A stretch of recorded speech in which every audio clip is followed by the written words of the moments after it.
Hello, everyone, and welcome to the broadcast.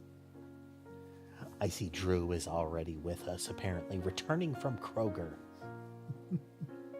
Hey there, Drew, and welcome.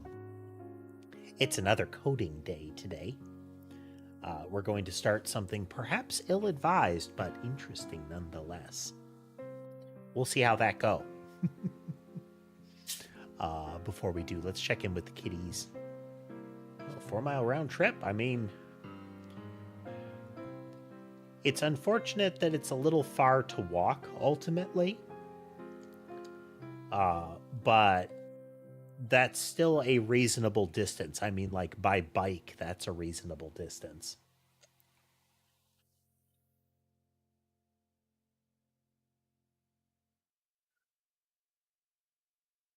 Not ideal, but it's I don't know, are you located in the US? I don't know if Kroger is outside the US.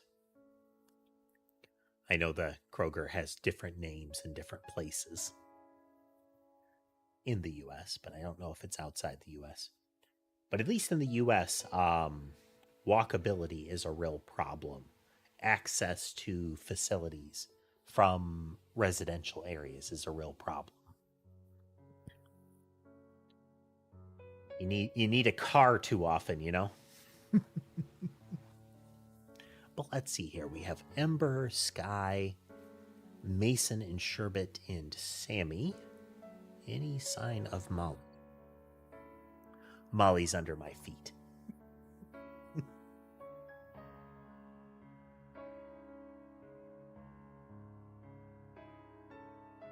I mean, that's good. I've lived in range of shopping areas, and that's real nice to have the option of, you know, a quick jog out to get some stuff.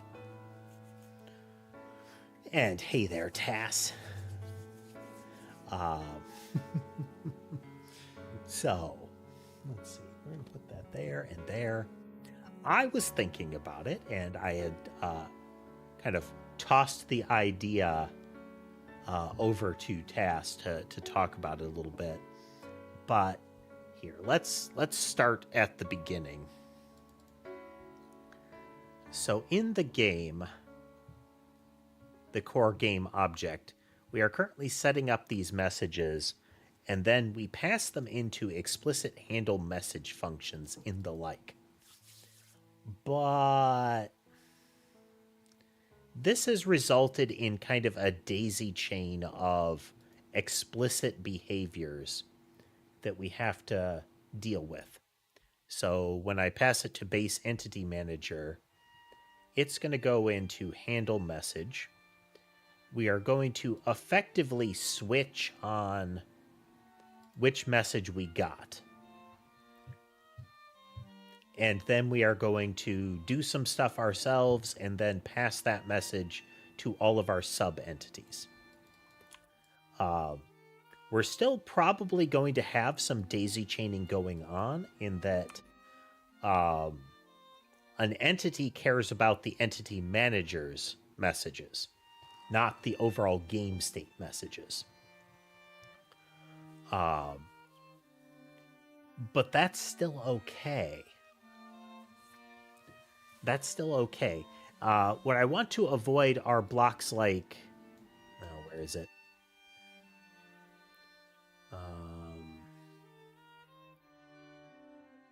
Time passed.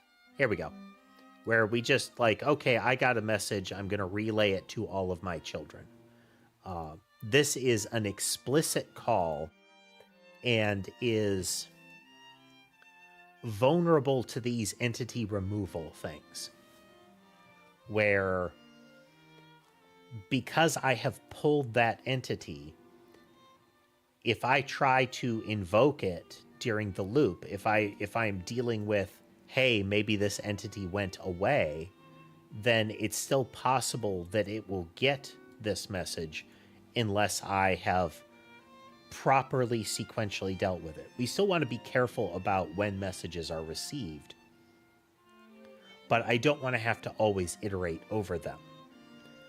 And I also don't want to have to propagate this handle message pattern all over the place for every single thing to handle any eventuality.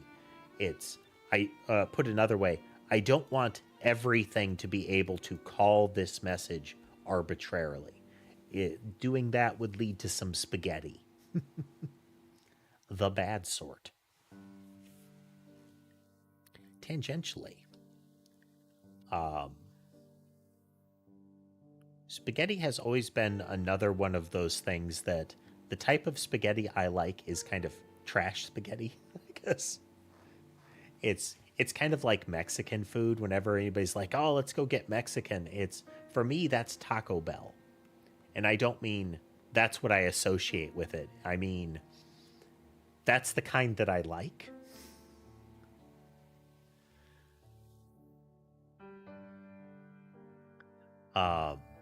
It's, I use, store brand noodles, often broken to fit into the pot.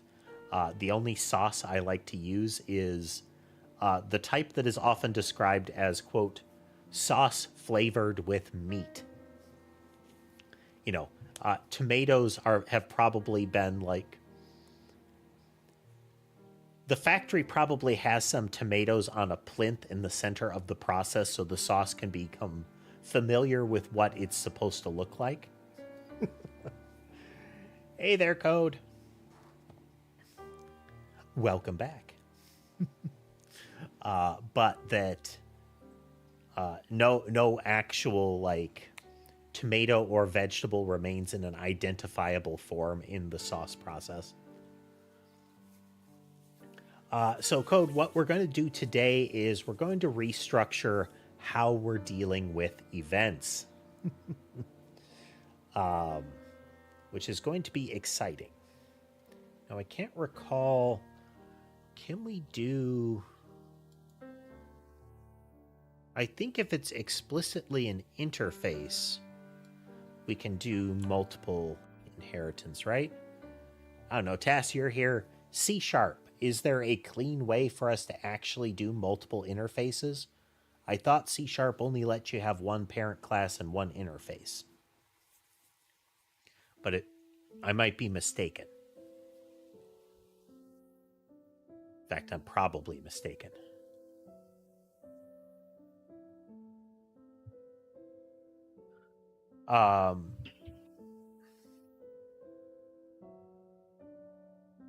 Okay, unlimited interfaces. Okay, we can do this more cleanly. So Code, the how to brain. So last time, or at least the most recent thing we were working with. Oh wait, I think I missed something here. What are you, top?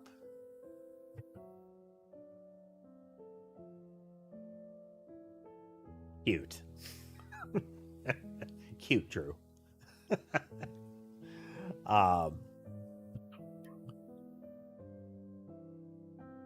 So we have the general idea for collision of objects falling out of the sky, essentially. We have what amounts to a z-axis now. Right now, it's pretty crude. It's not really meant to be that there is height-based collision. It's just if you're on the ground, you can collide. If you're in the air, you can't. So we've got that. The thing we've been working with most recently is to try to get... I'm going to say wall collision, but ultimately like steering/avoidance collision. Like, I don't want the player to be able to walk through a wall. I don't want enemies to walk through walls, and I don't ultimately want enemies to walk through walls or the player. The player is kind of optional in that way. I don't ultimately care if an enemy walks through the player. Because if you get to that point, you're in a lot of trouble. But if the entity can't walk fully through the player, then we avoid circumstances where a fast enemy is like stuck to the player's feet, which I think is wonky.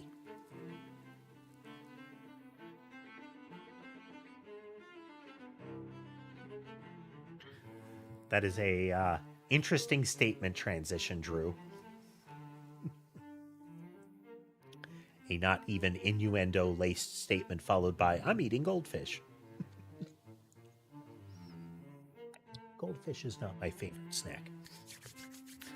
But in any event, so we tried using Godot body-based collision to handle walls and some of the entity overlap. But that proved to like double the physics processing cost, which is unacceptable. So we're going on a couple of fronts right now. Is one, we're going to be experimenting with directly using the physics server again, which allows us to cull out all of the node handling on the Godot side and instead just let its physics process deal with it. Ultimately, that will be the same processing. We're going to start with just the areas and not the body-based collision. I have a thought on how to do that, but perhaps better. We'll see. But it will remove the nodes from that, which should reduce it. Our behavior chain is still our biggest cost, and there may be things we can do about that down the road. But for the time being, getting it so that collision is nice and trim and predictable, great. My general thought on wall collision and entity collision is potentially to use steering, but it will depend on if we can get which of the kind of behaviors we can cleanly get. Might have to look into flocking algorithms, but that's very similar to the kind of steering behaviors. We'll see ultimately. But for today, I figured I would, skid turn into the ditch a little bit and say, but what if I just rewrite events? So right now, we have a bunch of different types of messages. Some of them are entirely I exist kind of messages, and some of them are nested for the purposes of conveying additional information. Like an end step message still has the time passed message of that whole step. So every step contains time passed. And that information might be useful. This carries things like delta. But end step might eventually need to have other information relevant to ending the whole tick. That kind of thing. And different objects care about different things. So, such as, heart message is not a good example because heart message is a sequential message. But time passed is a prime example. Is whenever time passed happens, it ends up propagating down from the game physics tick to every one of the handlers, to every one of the entities. It goes everywhere. But some of the entities might ultimately not care about it. And thinking on it,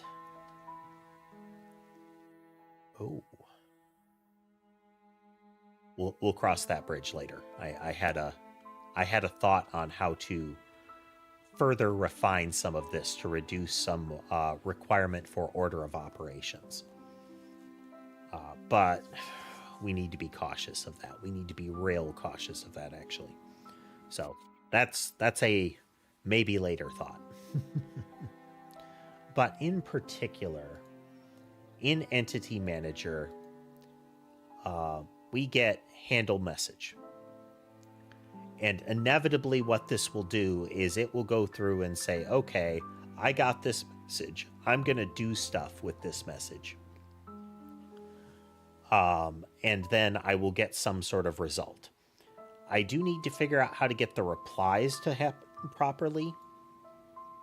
But I'd like to move away from explicitly calling handle message and move towards a time passed event happened on the game, on the entity manager, that kind of thing.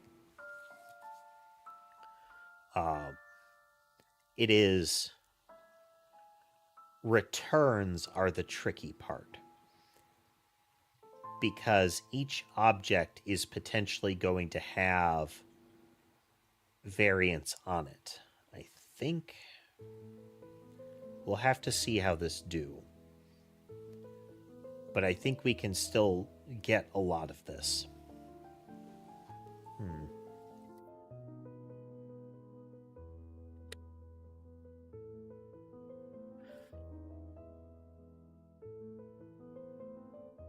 Because some events, we need to know if they were acted on. And that's actually another element. Where is it? Game message reply. This is a very specific use case. This is relevant during the event, the behavior chain. Because with the behavior chain, we need to know if something happened. So I believe heart messages and any message handling inside of the behavior chain needs game message replies. So we might be able to limit some of that stuff down, since again, behaviors handle messages completely differently. They are sequential. And that's why they need replies. Hearts are similar. Entity health is similar. Let me see if I can actually spot where I put that. Health. Okay, entity health.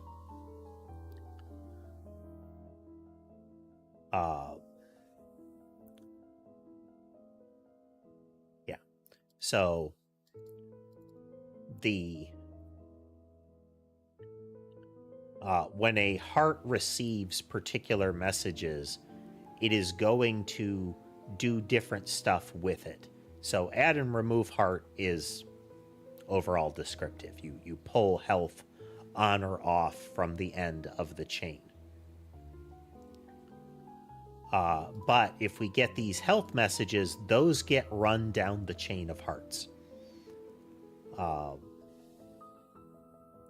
And end step is actually clean stuff up. So heart remove, heart add, that kind of stuff, they are technically ordered, but I don't think it's actually going to matter, because it doesn't matter if the entities are out of order. It just matters that that entity got that message, process it.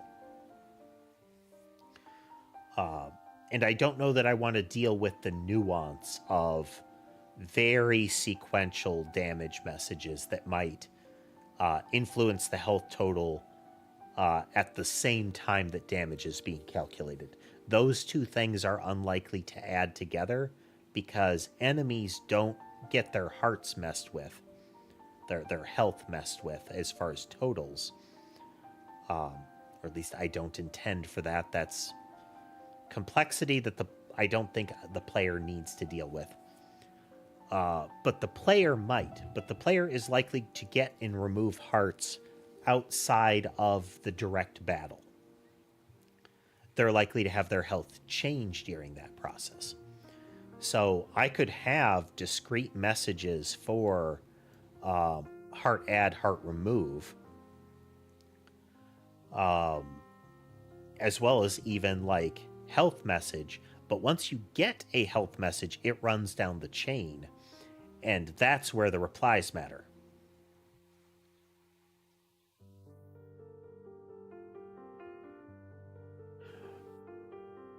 Right. It's damage messages. It doesn't really matter. And frankly, movement messages don't matter as much. If I can put them in sequence afterwards, if I can say behavior 3 just called out that it added a movement piece, then that's fine. because I can always sort them afterwards. And there are very specific things that can happen, you know? There's like all prior movement is invalidated, stop now kind of events that can happen in the behavior chain. But if during a collision processing step, if we were to go in an arbitrary order, and technically we kind of do, because the collisions come in an arbitrary order, it doesn't really matter if an entity gets hit by the thing on the left or the thing on the right first. It gets hit. And given the gameplay that we're going for, we don't really care otherwise. Now, similarly, in this handle health change, I don't care about the reply here. Actually, I kind of do. So this is the nuanced territory. Is, let's say a bullet collides with a blob, and that blob has taken a hit recently, is in the midst of an iframe. If we make it so that the blob actually takes the hit when it has an iframe, it will take no damage and the bullet will be consumed. So, you know, the entire shotgun blast is eaten up by one blob. This is not out of the question, but I feel like from a player power perspective, from a player's perceived power and utility of their weaponry, having a spread of shots eaten up by one target when one pellet would have brought them down in this type of game is not satisfying. At least for me, it wouldn't be. Because the density of enemies lends itself to there's a decent chance that there's somebody in front. So if that hit doesn't land, if that bullet doesn't do damage, we need to know what happened with that event. So I need to be able to say, this event that was triggered, this message, had this result. So when I'm going down the health change event, I can say this particular message was handled. That's part of the reply. Was acted on. Was acted on means something happened as a result of this this thing. Damage was taken. Damage was negated. It doesn't matter. A thing happened with the message. We did something with it. But like an iframe is, I ignore that message. I did nothing with it. That can be relevant. Time passed, it's not relevant. Start and end step, it's not relevant if something like that happens. But health change can be. But health change is a very discrete operation. That is a, you get this done to you. So I think we can wrap particular messages. We can have particular interfaces for, I can accept that. Like, I can accept messages of this type. So like an enemy can take health change messages. An enemy might not care about heart add removes. So when I would be looking to send that message, you would generally say, you know, if the entity is a damageable entity, then that implies it can take health change, and I can pass the, send health change message method. For that kind of message. But for things like time passed, I want to have a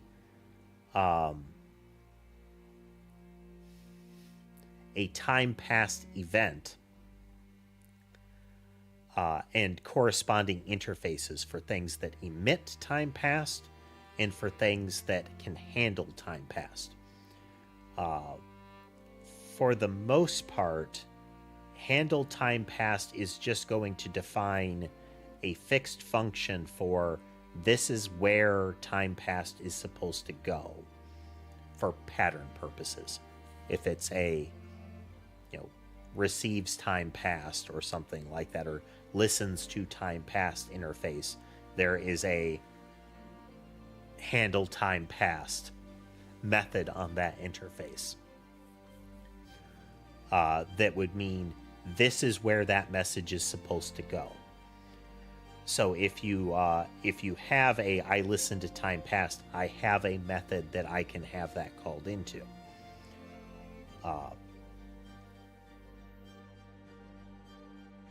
But maybe not. We ultimately just need the event. We just need the event.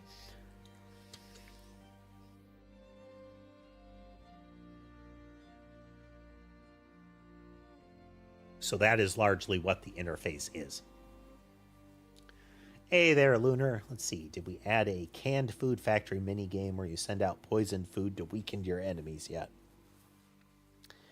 I'm reminded of the old, way early game Burger Time and its siblings, where the whole game mechanic was to create gigantic burgers while killing off animate food enemies by walking on top of the various pieces of a giant burger and having them fall down at the right time.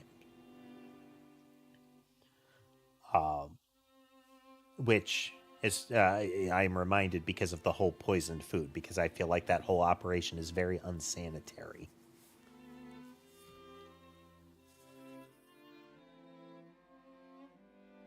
Okay, so let's start with the most plausible one.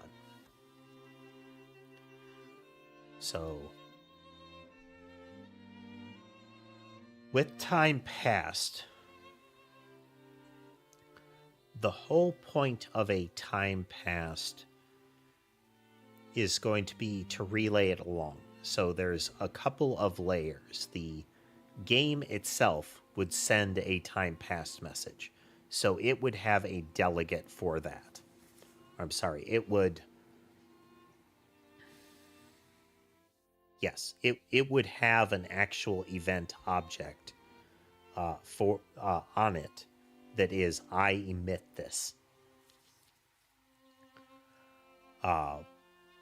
Yeah.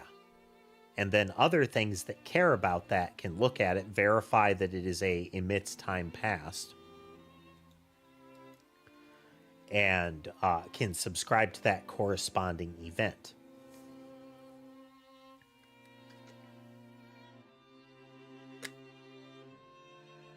And do whatever it needs to with it.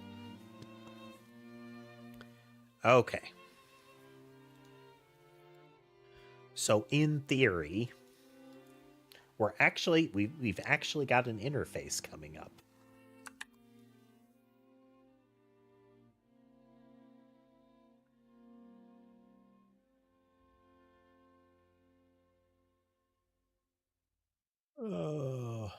Oh, hey. See, IDE being helpful. This is a public interface. And this would be a...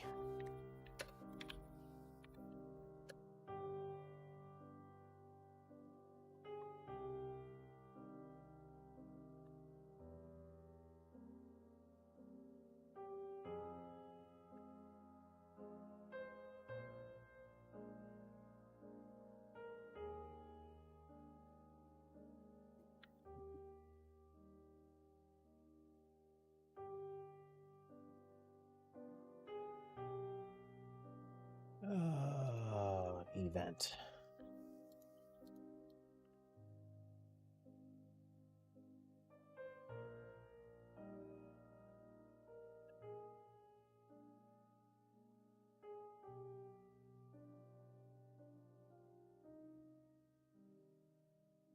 Yeah.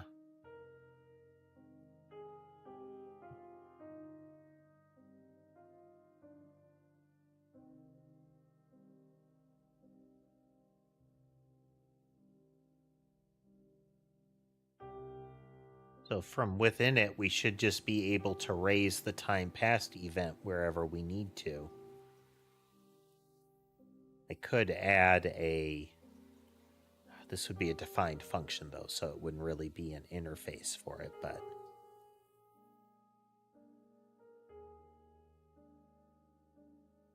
You know, it's... In theory, you would have a fixed way to emit it, but I wonder if we can get away with this. But we'll start here. So in our game object,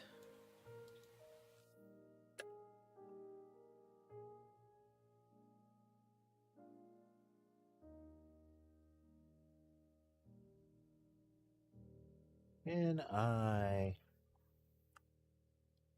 oop.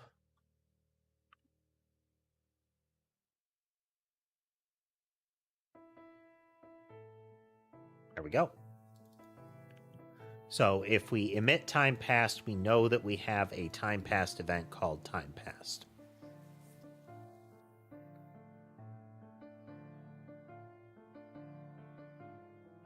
And we can do this with a couple of them.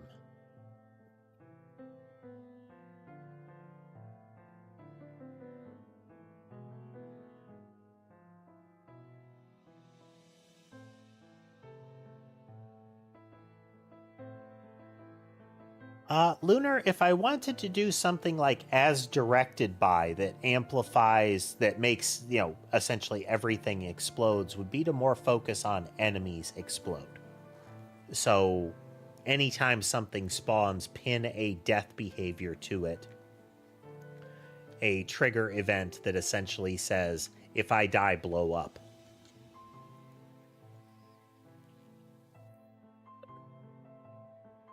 Or something to that effect. So now the player has to worry that if that things will blow up if they get close. Is that viable in a Survivor style game? I don't know. Okay. So this is going to get into the scenario of dependency injection, though.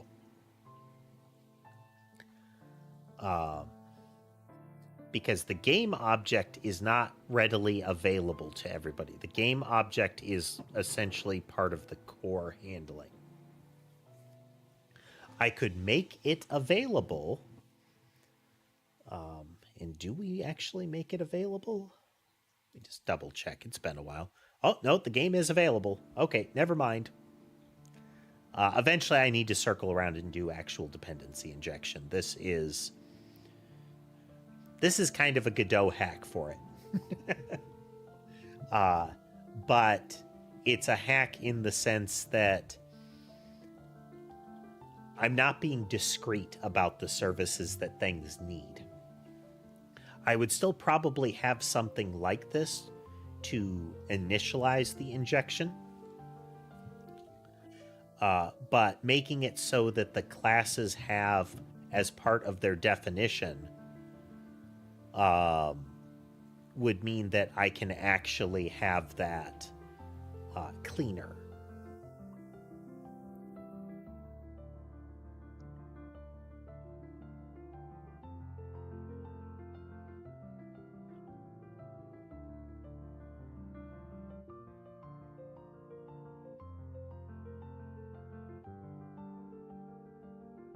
Exactly, Taz. They become hidden dependencies, which make it harder to track down where you need to make adjustments if you need to change one of those things. Because right now, there is the global services object has the startup resource and has the instantiation of all of these things. Inside the game object, we use that in order to create the initial scene. Right here. When this gets called, all of these packed scenes get instantiated. They exist as free-floating nodes. Then we go through and we pin them all to the game tree. But everything can find them like this. And that is something that I ultimately want to avoid. But we'll get there. We'll get there. Okay, so then I go into Entity Manager. And an Entity Manager also emits time passed.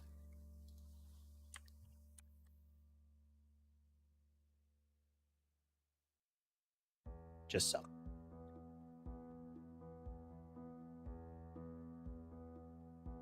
The reason it does this is now every entity can subscribe to this message. Like by default, and an entity will look to the Entity Manager and say, give me the time passed event. It gets relayed because we still want the ability to control when those go out. But it doesn't actually have to be, is the thing. Doesn't have to be. The entities could get the central one.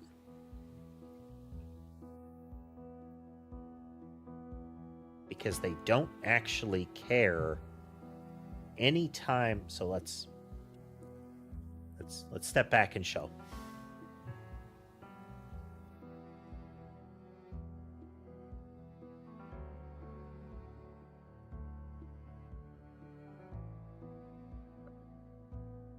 So if we really wanted to get the spirit of As Directed By, because it's a Michael Bay reference, if you really wanted to have an As Directed By modifier in this type of game, it's less about arbitrary explosions as far as things that you fire explode. It is much more about objects blowing up. So enemies, arbitrary, like you said, like the candlesticks, the enemies, those kind of things would be prone to exploding. But you generally don't blow up the Griblies. So the henchmen don't just explode. A car would explode. A gas station, no matter where the bullet hits, is going to explode in a giant fireball. So you would be focused on destructible objects being a danger, and you would probably incorporate more of them. Additionally, a class of enemy could also be indicated to be explosive, but I would generally go for, there are red barrels everywhere kind of thing. Additionally, if we really want to make the reference, then the camera should shake constantly. And I don't mean just like vibrate, I mean it should dart around. Then you can get the full shaky cam plus explosions experience.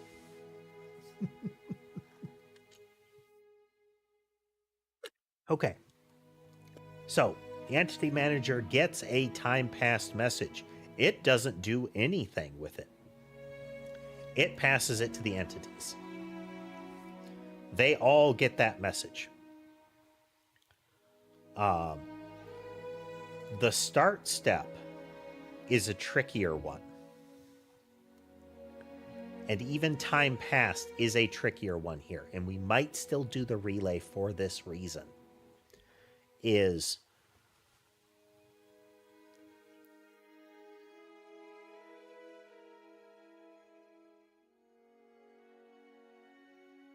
there is a specific order to this process.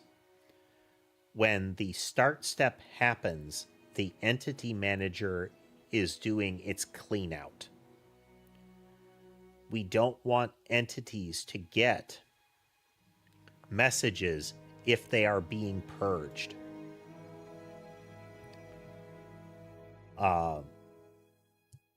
So during the start step, we might remove them.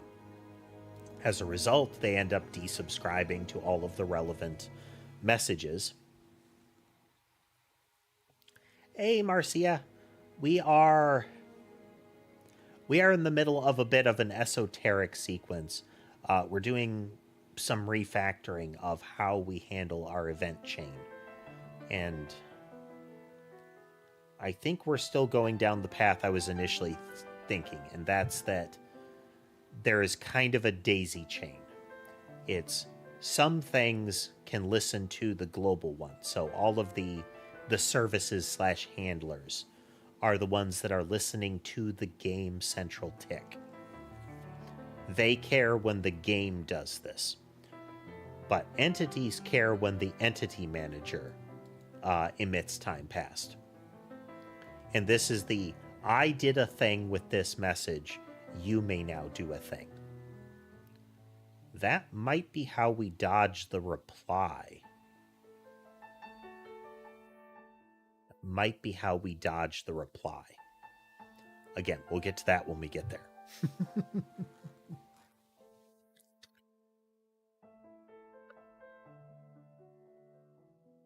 Is the game broken? I just want to see if the game's broken. Game's broken. Okay.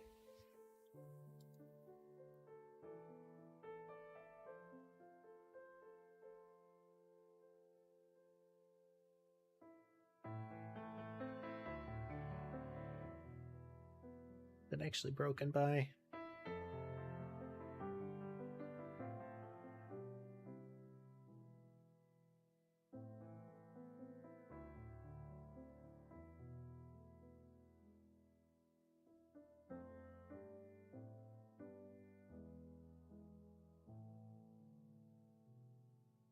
Or are we trying to create a raw physics server collider?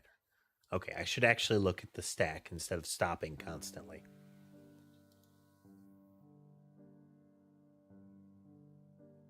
Oh.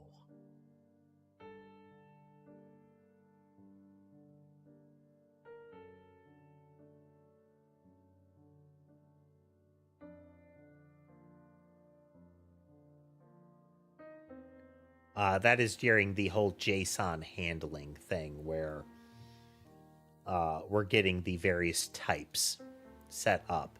And because this is a catalogable, it comes into existence.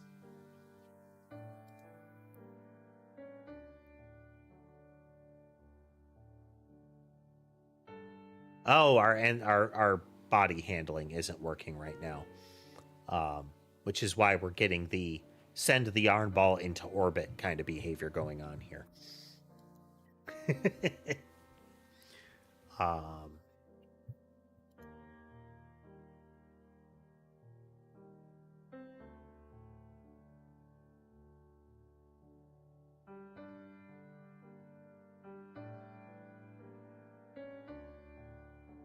This will make it very slow, but should fix it.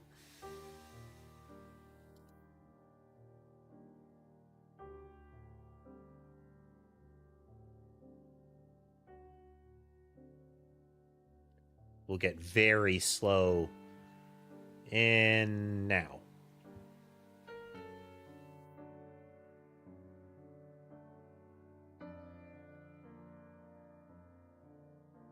So we can see it's actually not bad when I am slightly ahead of those blobs.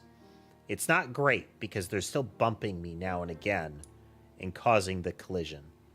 But if we get far enough away from them, it's not terrible. It's still not good. But the minute I touch them, it costs a great deal. And clearly we can see that there is some sort of like heavy glitch happening there. So this is, again, something that we want to clean up. Let me get...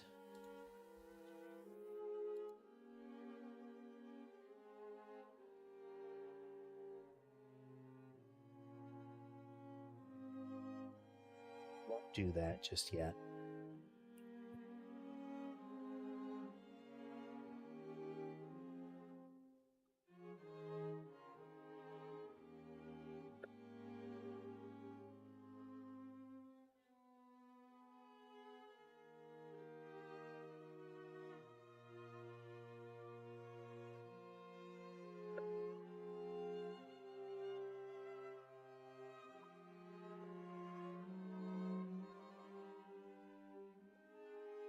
There might be a way in the JSON handling to skip that.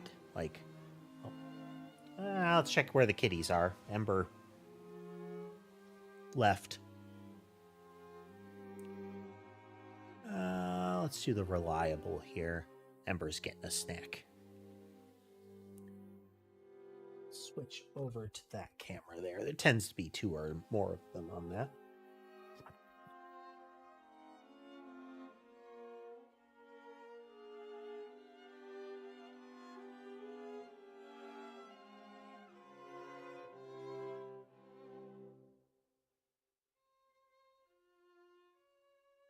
Okay, we've got that there. Let's get into the base collider and rip out those bodies, because we can't use the body handling in our collider nodes anyway.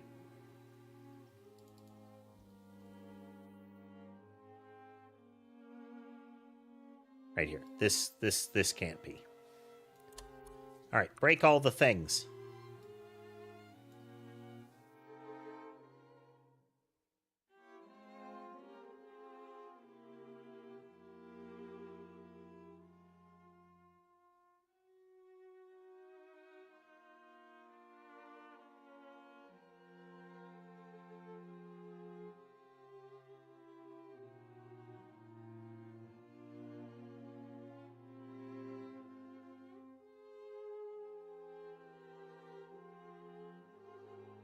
We're going to leave resolve physics in here. That's probably going to go.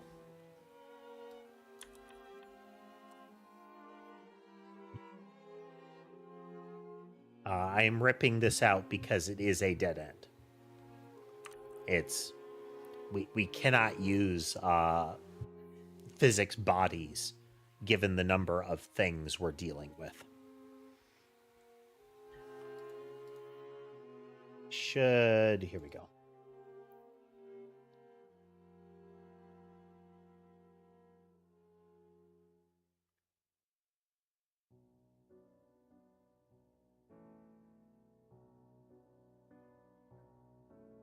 Indeed, Tess. R.I.P. physics bodies. Just the fact that we lose that much processing rate. Oh, okay. That is in the entity.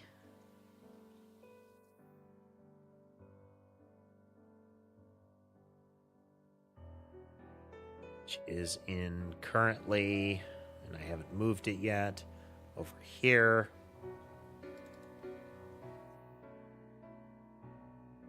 In our handle message.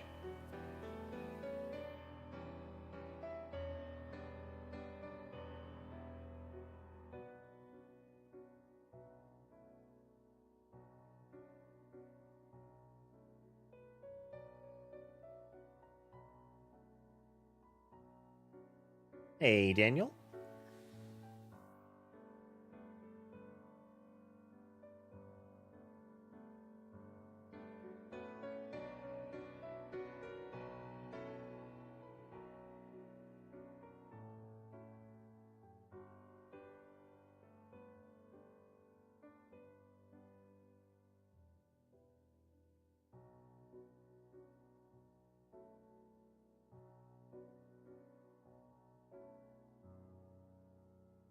There we go.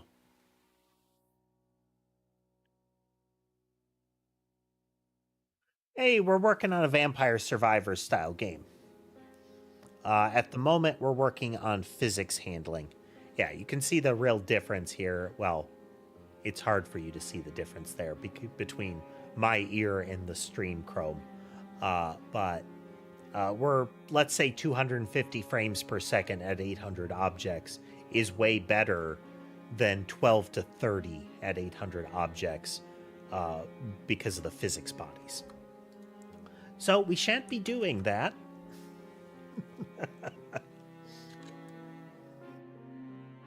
Okay.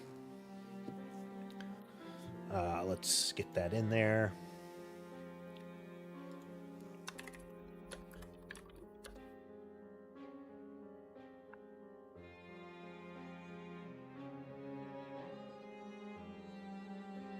like I said, if we want to get avoidance, we might end up with flocking behavior going forward, either steering or flocking.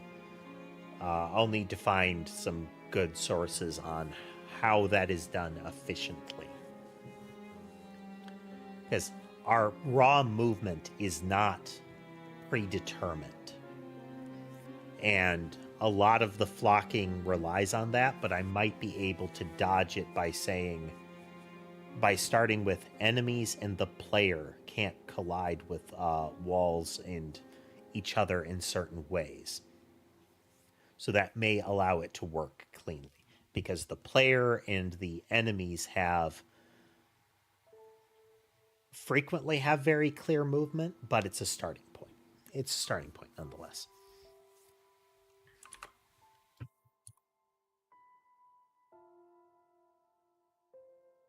Now no need to make the change unless I really need to at the moment. Okie dokie. But yes, Daniel, this is a heavy coding stream, but it's not expected that you know how to code, how to develop a game, or really even have a full background on what we're doing in this project. It's my first game dev project, first major solo project of this nature. Using this programming language as a major project, that kind of thing. So we're all learning together. We're learning Godot, we're learning nuances of C#, talking through design methodologies and choices. It's not so much collaborative as it is communal. We all bang our heads on the keyboard together.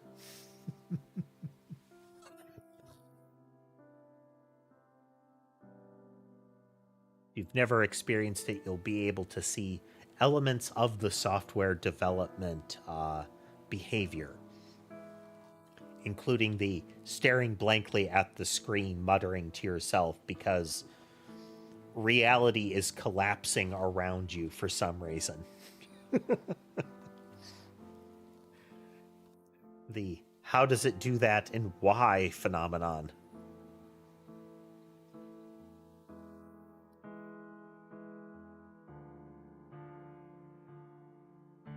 Okay, so instead of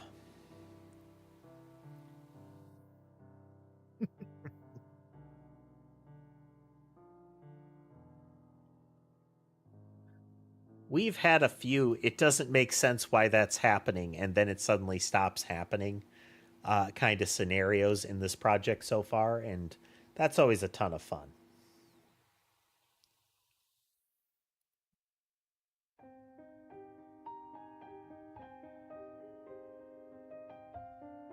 Okay, so this is not a safe time for us to subscribe. Really, it's during our ready. These are all nodes. Let's check our base entity manager and verify, do we already have a ready? Because if we do, we need to account for that. We have exit tree, which is good. We'll need that. So universally, entity managers need to have a public. Can we get away with this?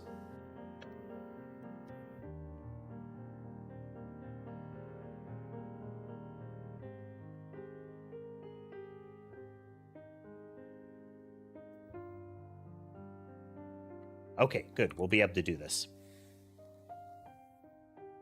Okay, you're close, auto suggest. You're close.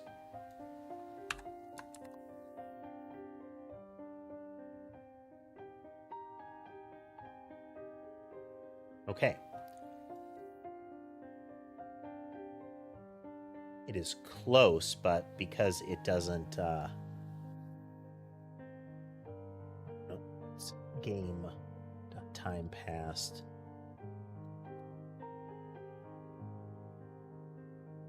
Pretty sure it does. Does it? Oh, okay, it doesn't. It doesn't.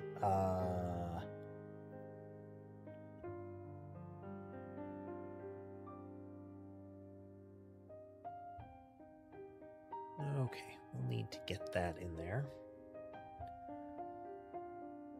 Catalog.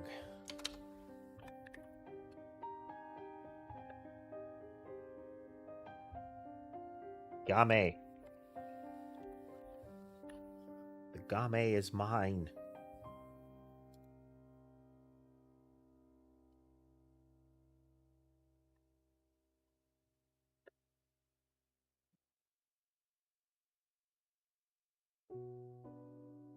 Okay, we instantiate it, we set it into service. It knows, everything else now knows, is able to know that the game is this thing.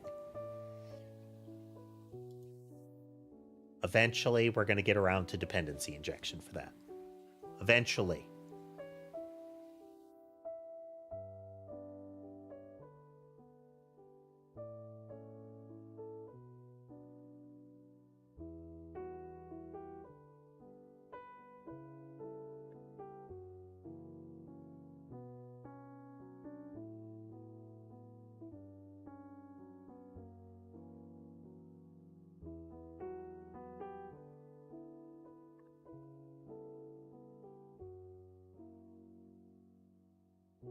At the moment, it's just a relay.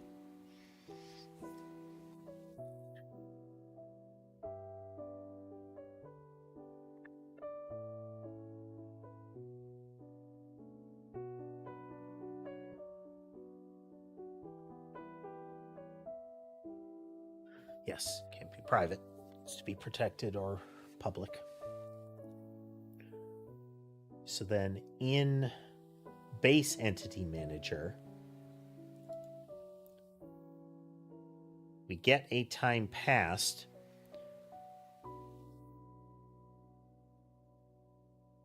Right now, we're getting time passed and we're rattling through each of these and relaying the message along. That is not really what we want to do, though. We want to be able to get to some more of these.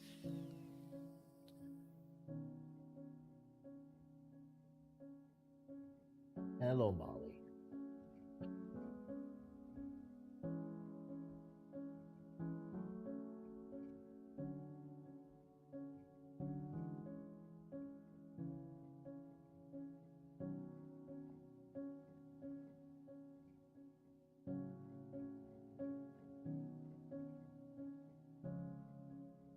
This will break everything for a little bit.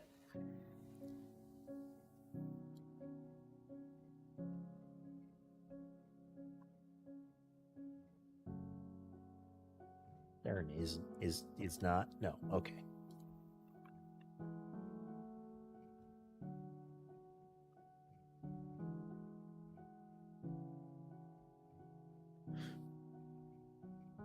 Okay, so then whenever an entity is created, we need to get it to attach to the entity manager's time passed message.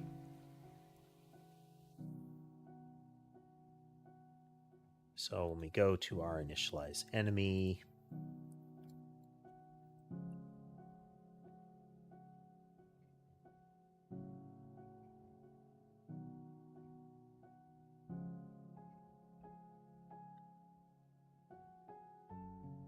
and we are just going to call handle message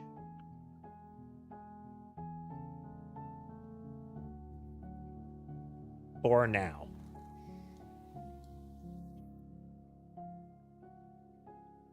Okay, and then when we are removing the entity,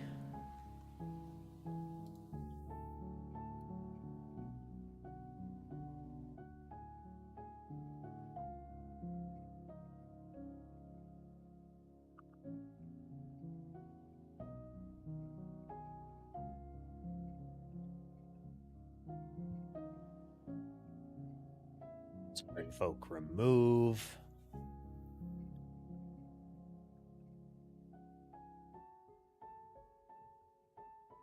Are we doing that?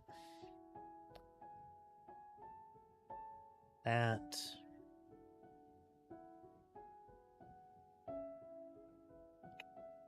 Get to that in just a moment. Gonna take a quick break. I will be right back in a couple minutes.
And we're back. Every now and then, got to get up and stretch the limbs a little bit. What's the matter, Molly?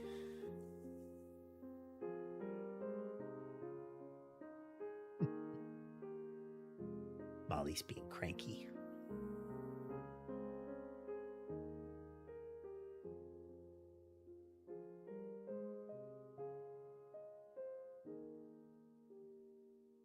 Okay, so now what we need to do is when the entity is created, we need to subscribe to an event.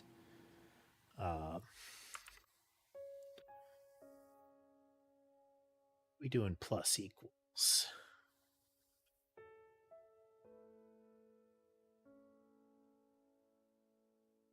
In theory, we're not worried about some of these events going away, because once the entity is gone, we don't care about those messages.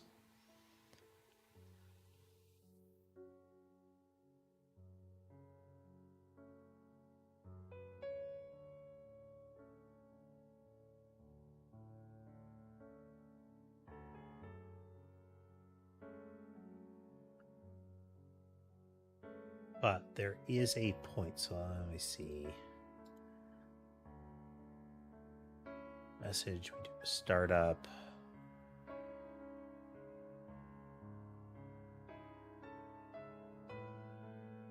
We call remove entity, go to. Okay, it's one of the fun aspects is going back through my own code and being like, either, okay, where did I put this? Or what was I thinking about this? I'll get to it later.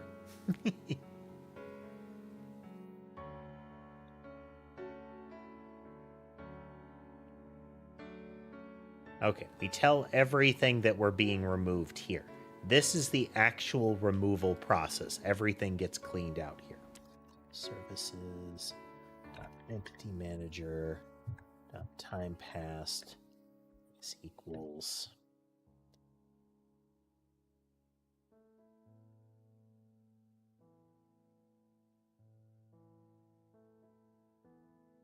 But I already had a method for this.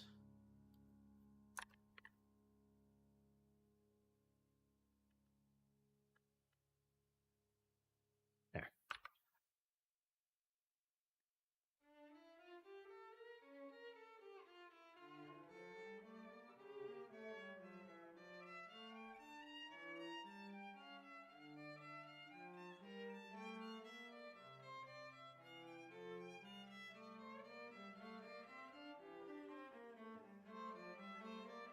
There's some extraneous behavior going on in this. So we subscribe to this event here.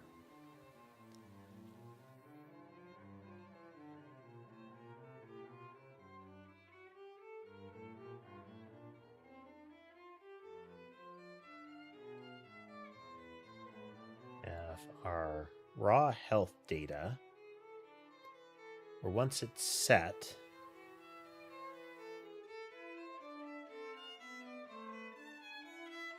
we instantiate it, and then we add hearts to it. But this is when we're setting it. We're getting it configured. So this is only a really wonky error case. In general, by the time the entity is initialized, that's when we're going to add this event. Yeah, I'm changing a bunch of things at once.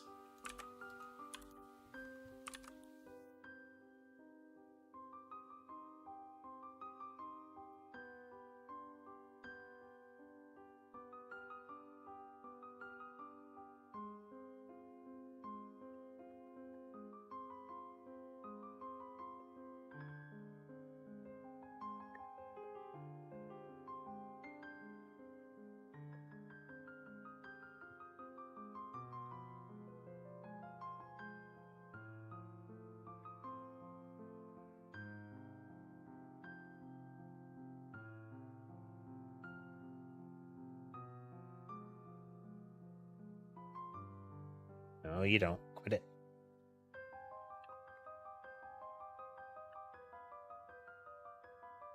Just encapsulating these because I want to have one spot where I'm messing with them. Because I need them all paired.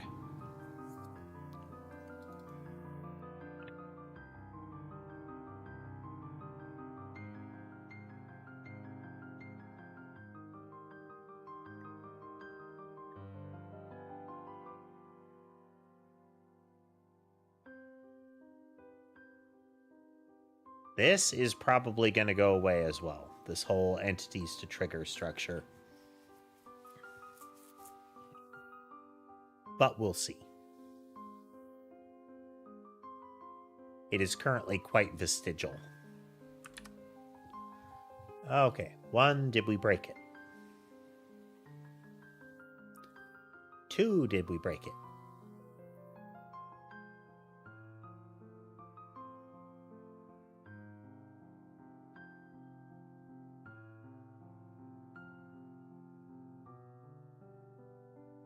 Ah, okay. This is at the time the catalog is created. Molly, there you go. Okay, so it can't quite be like this. We can't put it in initialize entity. Because there are entities that exist outside of the entity manager.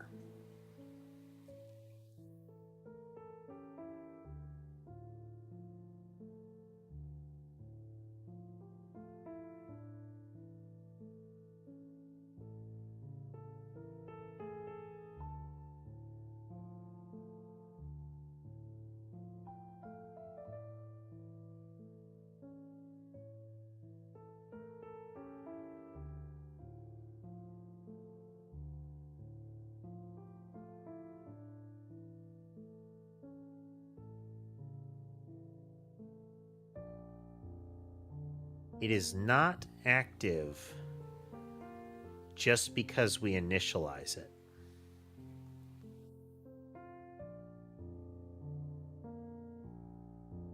It only becomes active once we've actually copied it and it's ready for use.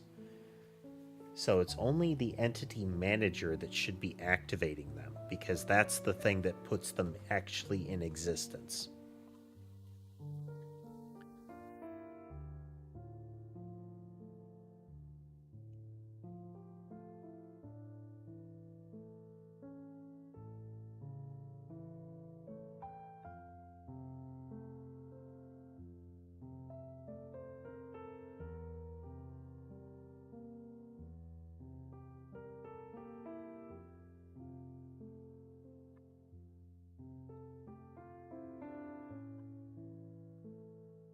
And then in the entity manager, when we add entities, base entity manager,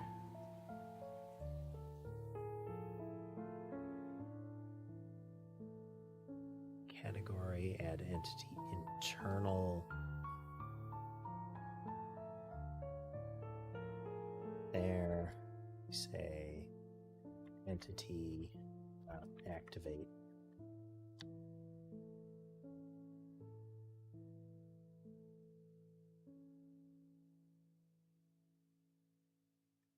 We're not moving, but that is potentially the time passed not properly happening.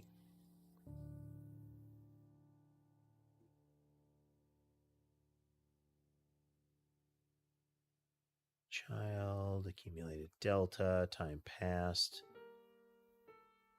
It's because we are not raising our event. Okay. So right here in Entity Manager, we are going to not pass that, and instead we are going to say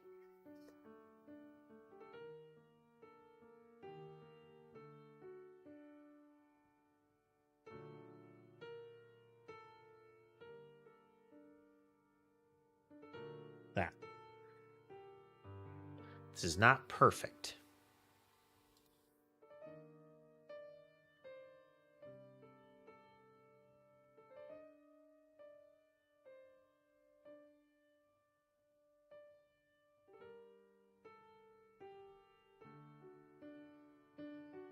Okay. So that is all of the entities having their own event for time passed, or their own handler for the time passed event of the entity manager.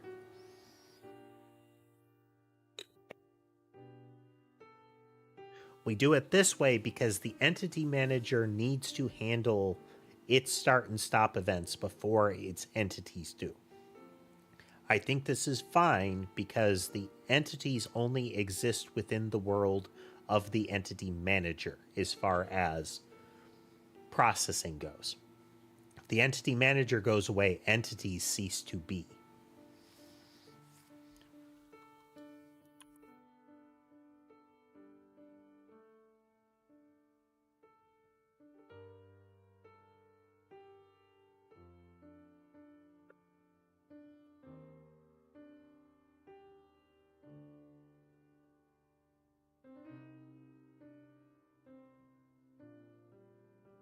Mostly.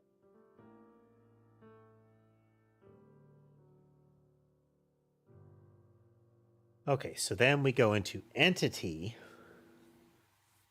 So we have our time passed, and then when we're handling, right now, when we handle time passed, we're just passing it to handle message. Right here. So if we're active, we pass messages to health. And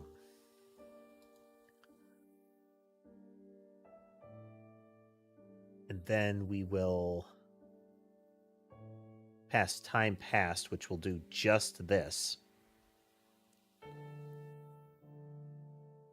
And then behaviors get the message.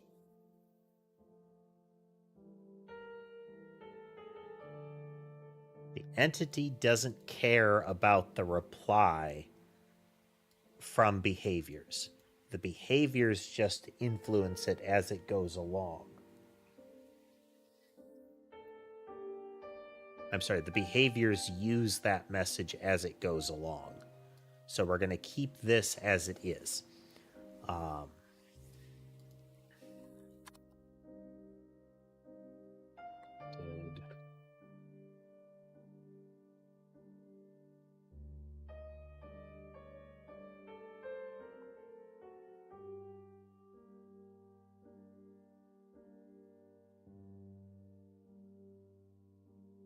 Game message.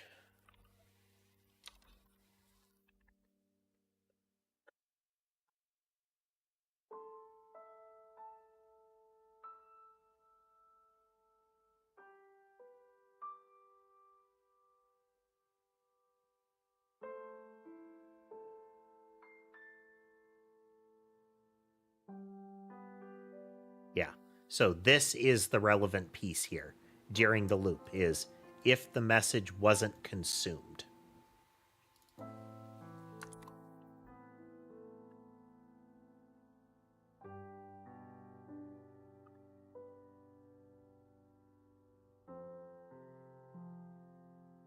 We won't need that and send messages to behaviors.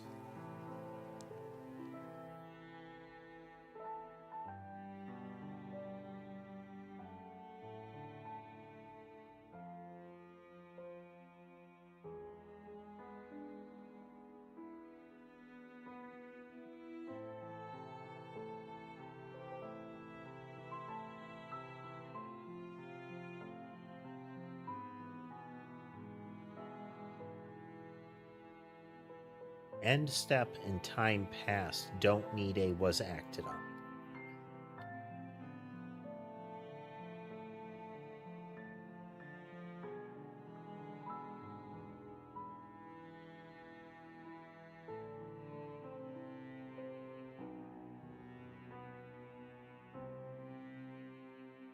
So if the message is not consumed, we'll move it on to here.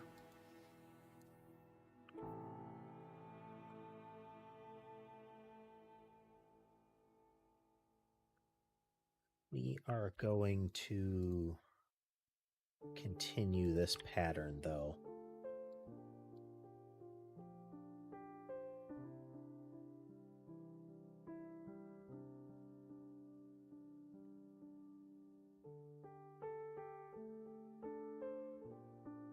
We're not necessarily really going to use this, but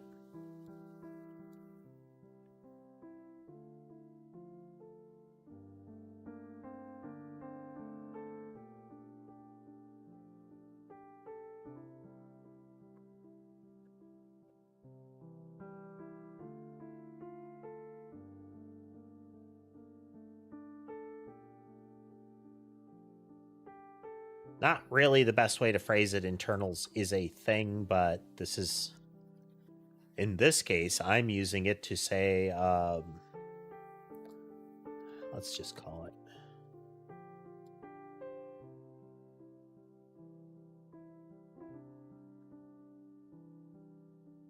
Let's call it components for now.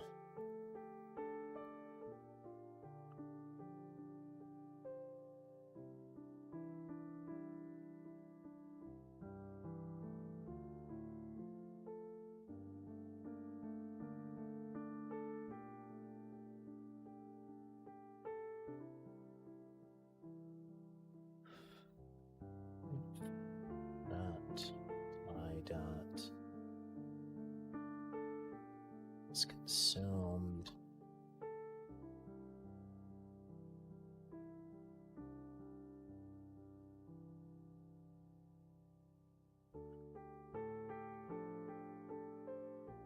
I can put just a reply in these.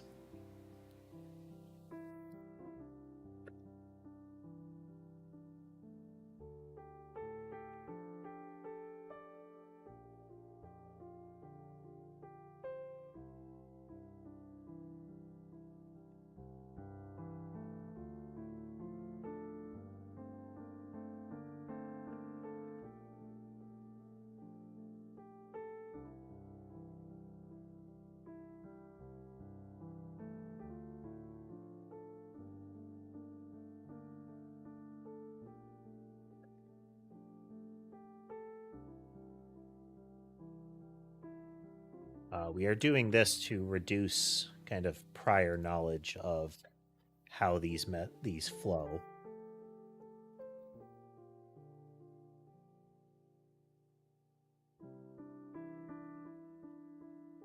And to make it easier to alter this chain.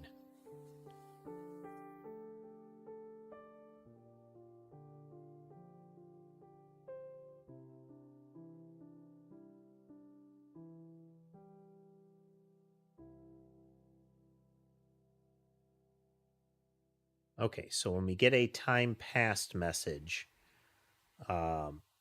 we are going to send message to components here.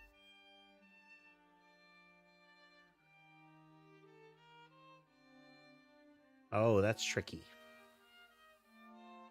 No, we should always do this. Okay, this is fine.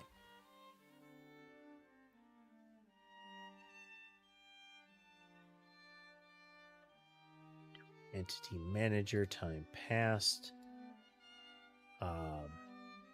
We are going to send message to components, time passed.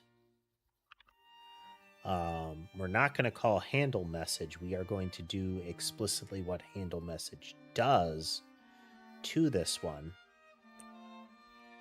And it's going to... This is actually... We didn't want to do that anyway. Because that can have implications for the first behavior that happens.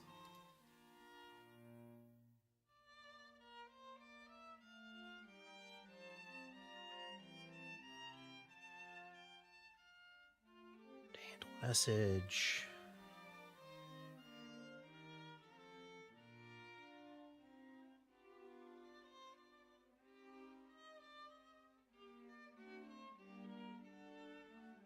So time passed message is never going to get here. And we can actually do...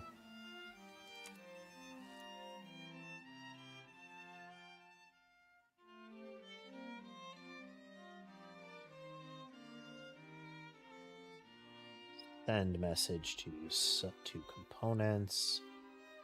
Message.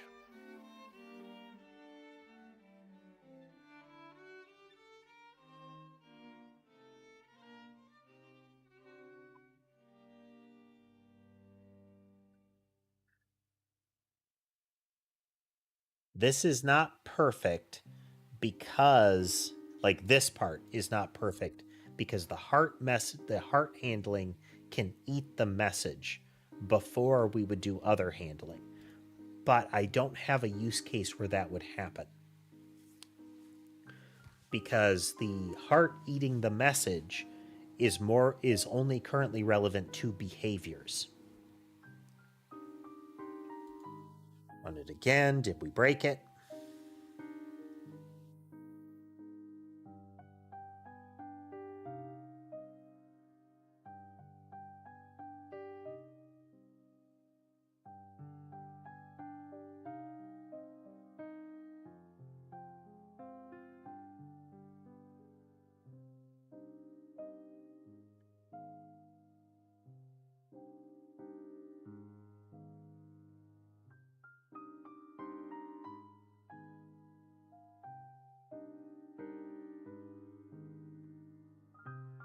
Okay. All of those entities were struck by that.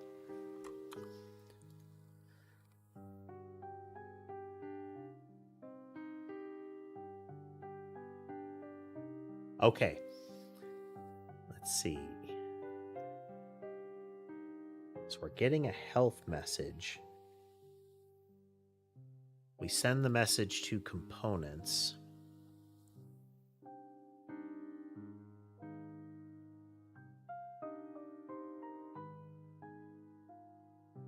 Here.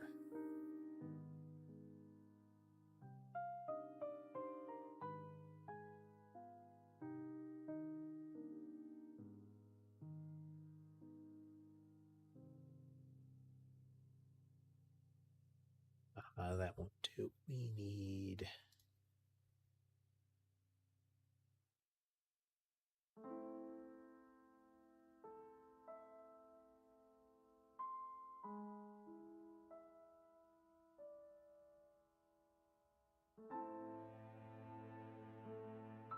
There's a little lurch there where we create 800 entities at once. Okay. We are instantiating it. We have a source is a yarn ball. The target is an enemy. We go up.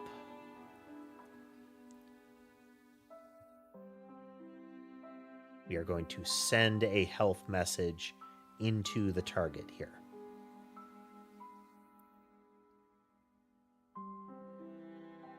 So we have our health message. It's not an end step message. We're going to send to components. So we have a new reply, which has nothing in it. We're going to send to health.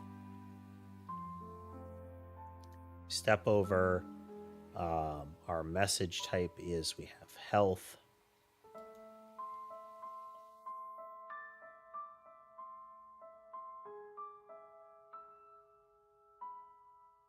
It's over, and the reply says it was acted on and it was consumed. So we're going to step out of here. If we go into behaviors, it is going to skip over because it's a consumed message. We go up, we go back up. So this is a target then own health. So the reply was acted on. No. How is it not acted on?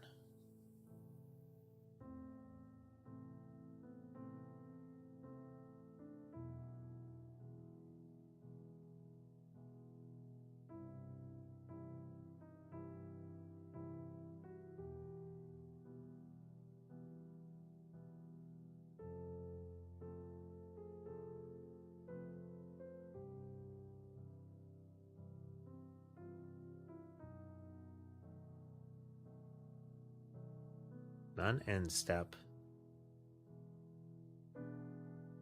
This isn't returning it.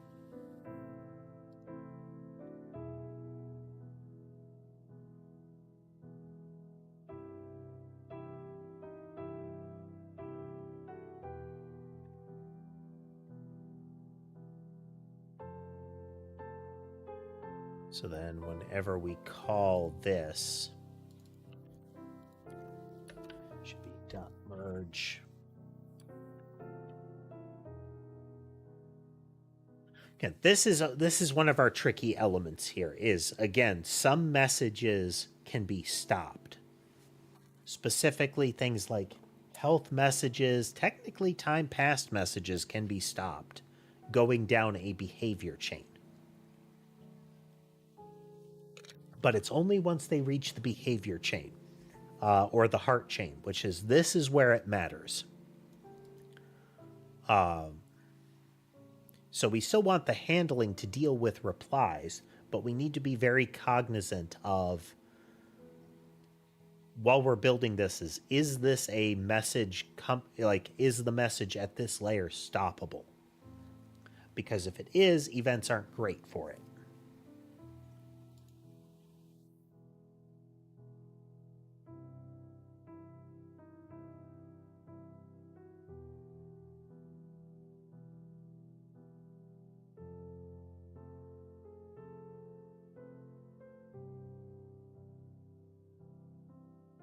Was acted on and it was consumed.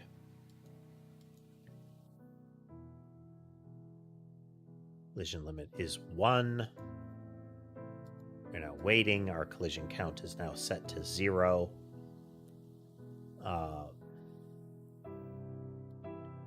This is effectively collision iframes, or at least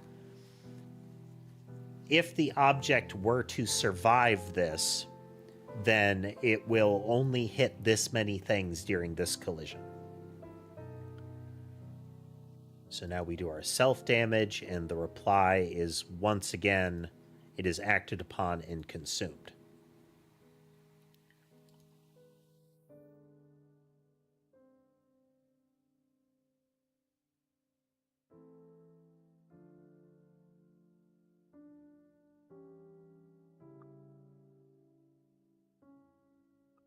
Let's do this without the breakpoints. We should see, when the yarn ball hits a blob, we should see just the yarn ball bounce back out. Yes. Okay.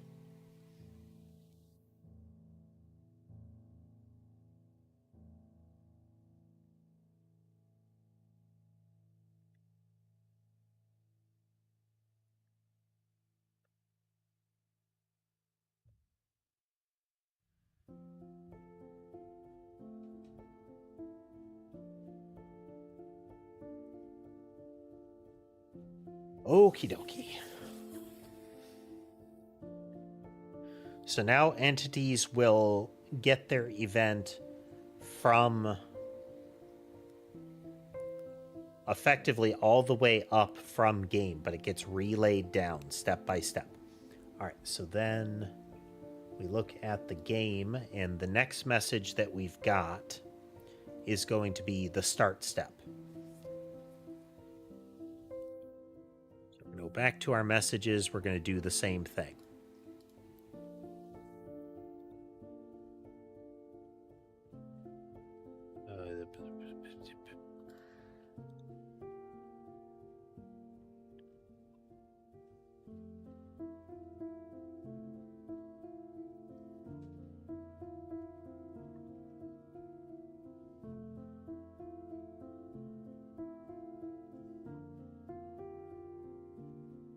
Public. We're not doing folder structure pattern. We have a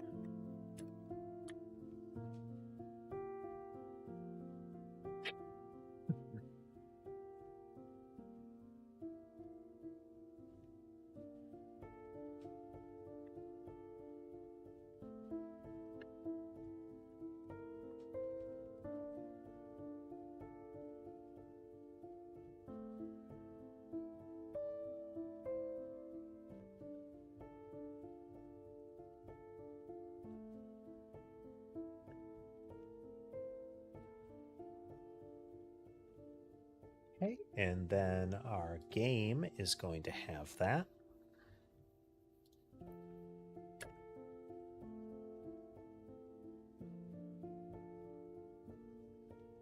With that, we now have a start step event. And in the actual game's logic, when we do our physics tick, which is underscore physics process, We are setting up our start step message. So now instead of calling start step on entity manager, we are going to say start step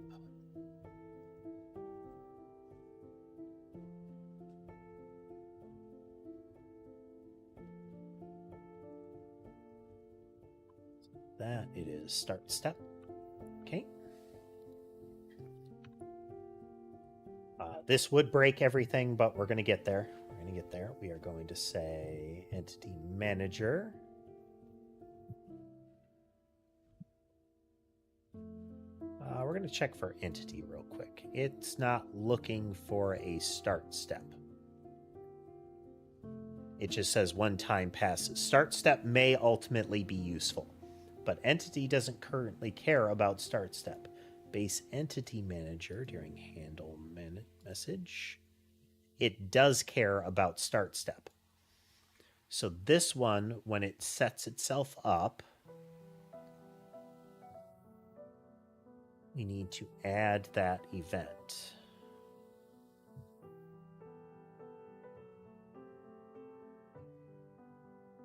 I think we added ready.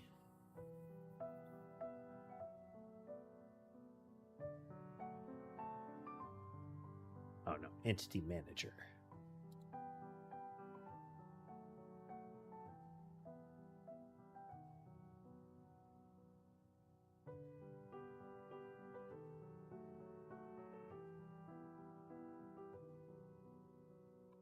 This is .game start step equals start step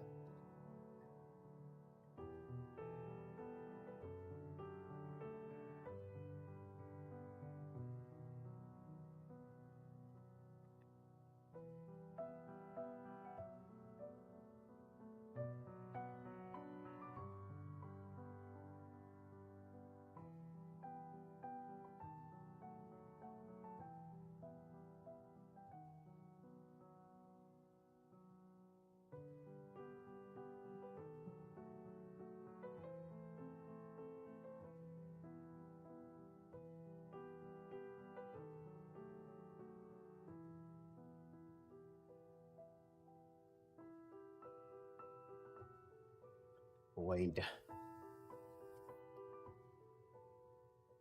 By default, start step does nothing. So then in our base entity manager,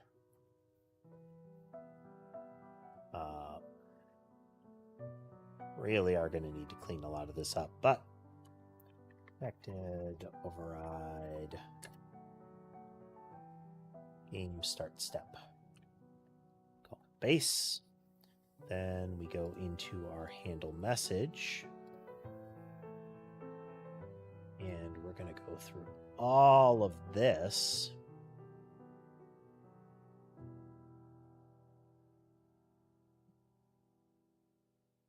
And we're going to move that up to our start step.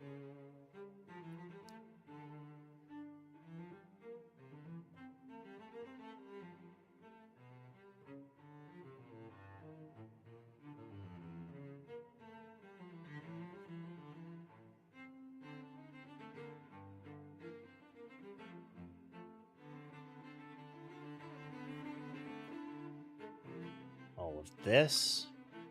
Back down to our handle mess. And then we are going to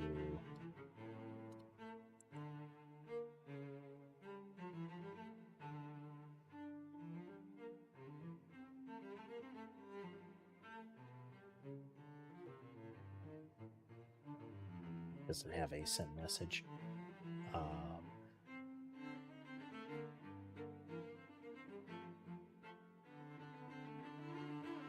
Entities will get the start step, but they don't necessarily use it. So, but we may need to give it to them. So we are going to, in entity manager, we're also going to emit start step.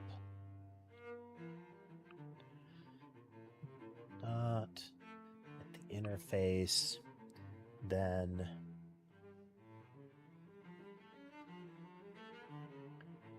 in our base start step,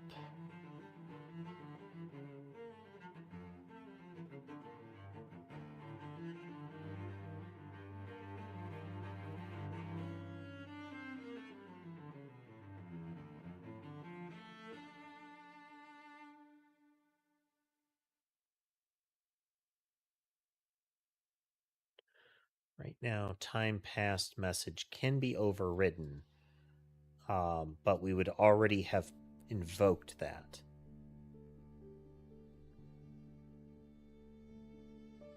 Okay, so by default, without modification, this will say start step dot invoke with start step. And then in our base entity manager, when we get a start step, we need to do all of this first.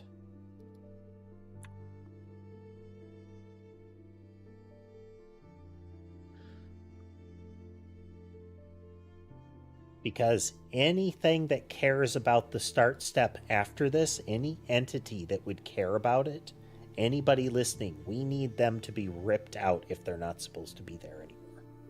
So we do our stuff before the base handles. Is this great? No.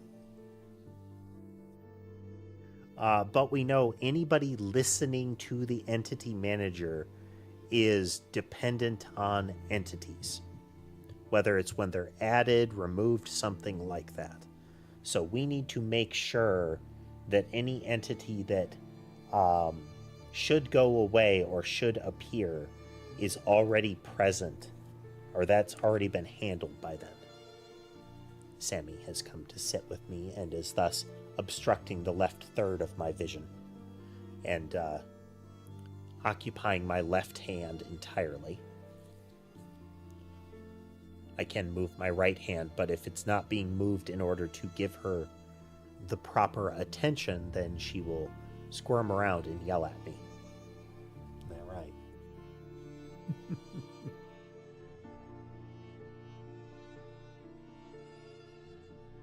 Yeah, I know.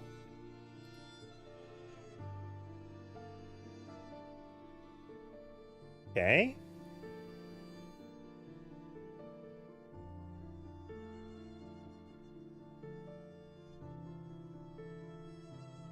Still seems to be functioning.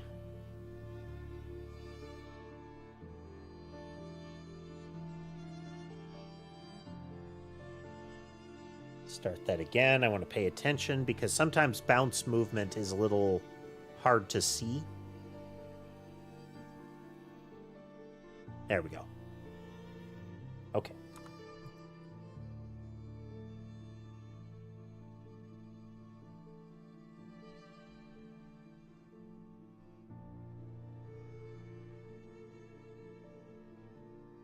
World state can subscribe to the game message. Map renderer can subscribe to the message. Entity manager needs an end step as well. And collision manager can get a physics step. We can rename this to a physics step message.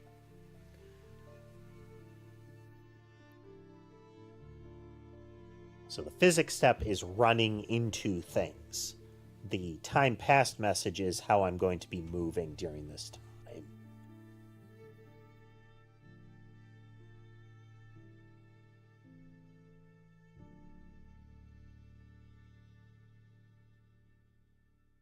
Yeah, I know, Sammy.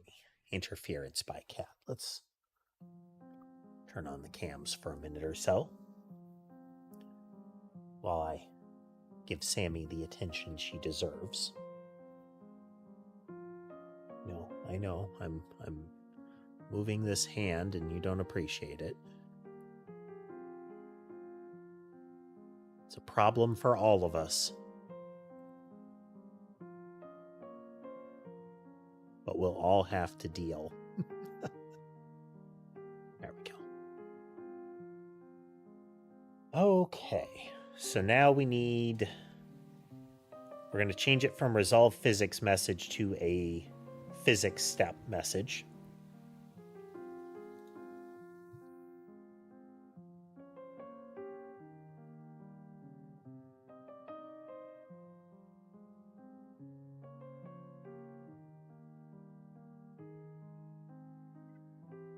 I know.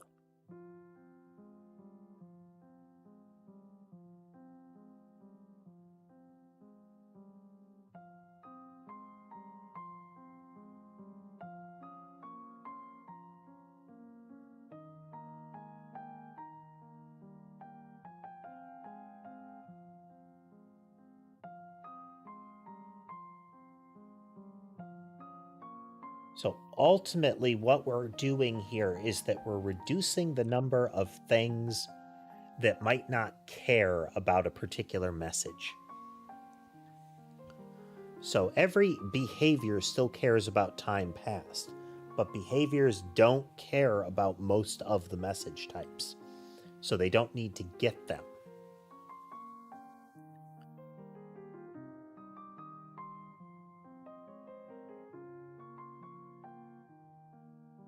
We can still have a handle message one that is for generic events, for events that are here, do this one thing.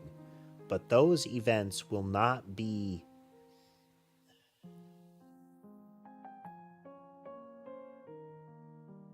They won't receive the exact same handling. Like, nothing should be creating a time passed message in sending it.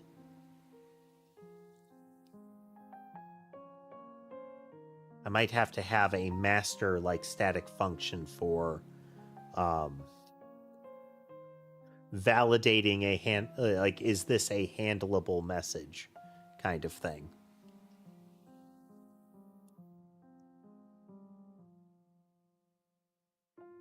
But we'll get there.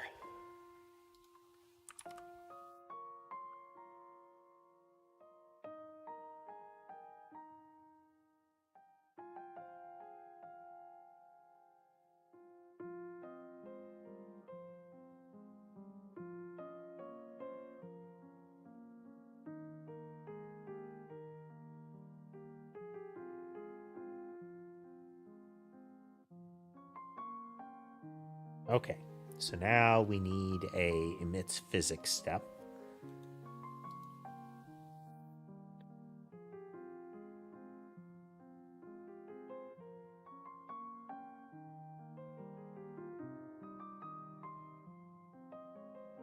Click this. Have a...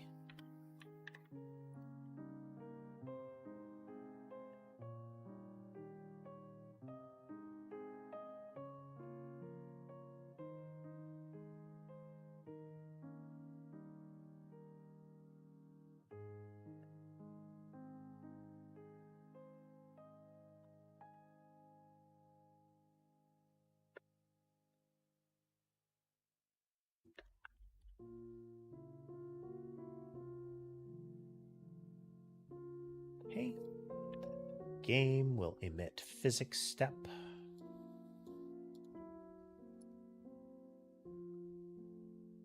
Like that.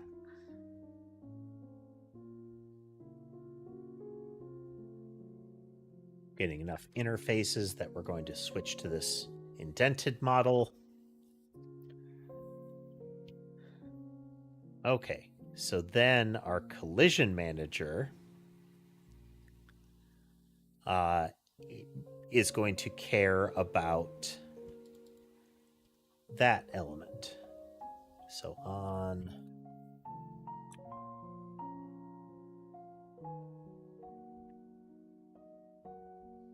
ready, we say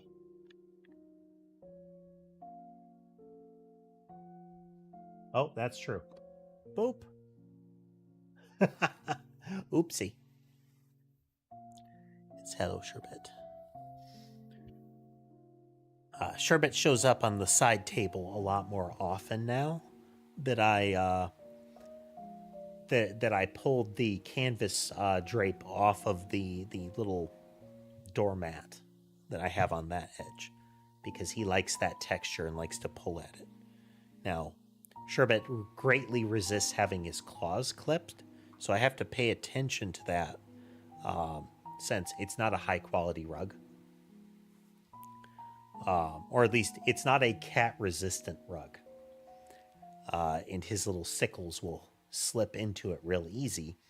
And since he's easily startled, he might start to panic when his paw is stuck.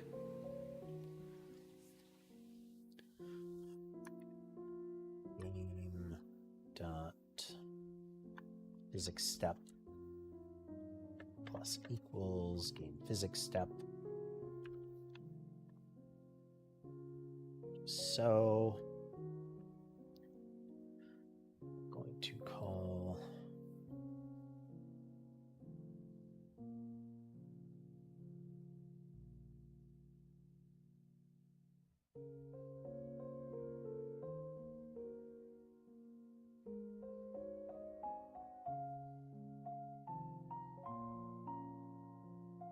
affected virtual, say check collisions.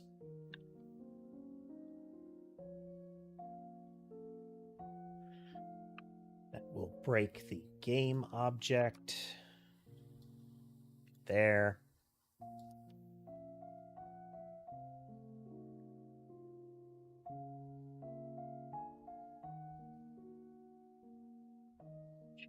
You to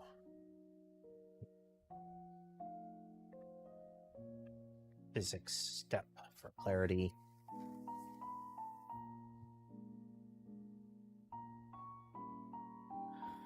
So for the most part, this gets a physics step message. It does its collision checks.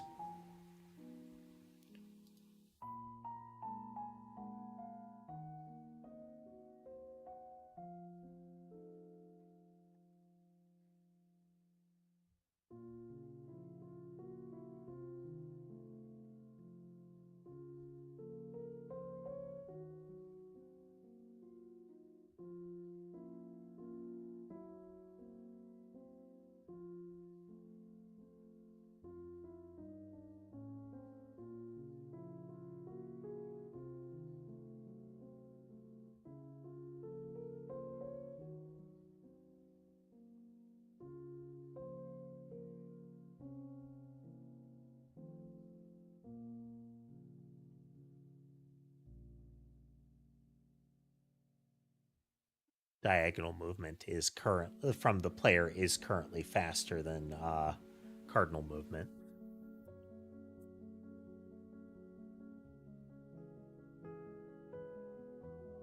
Collision messages get sent. Okay, though. All right. We're getting there. We are getting there. Okay, so that's the physics step set up.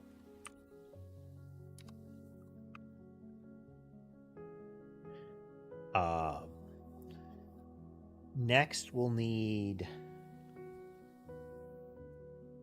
player state and inventory. Need to get subscribed to the game event. Same with world state and map render. So all of those, and then we need the end step for entity manager. Let's see.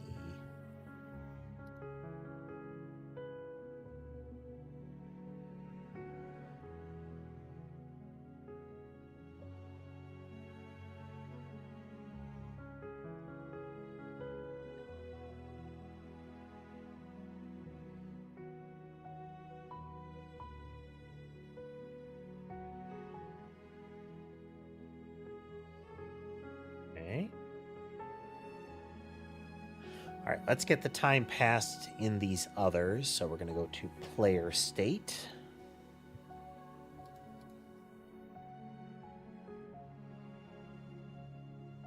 It's another node, so on ready.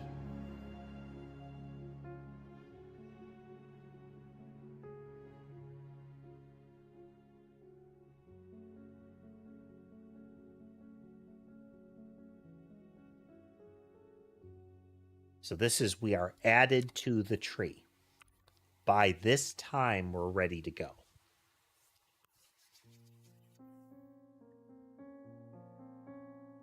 So it'll be services.game.time_passed. This equals game time passed.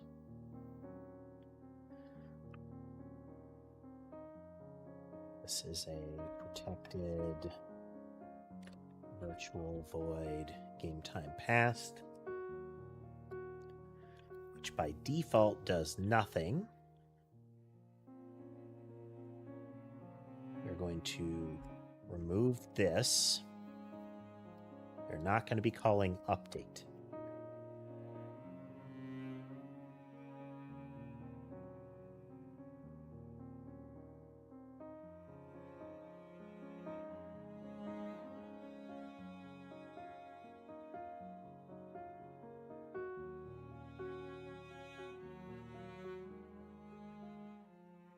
Odd.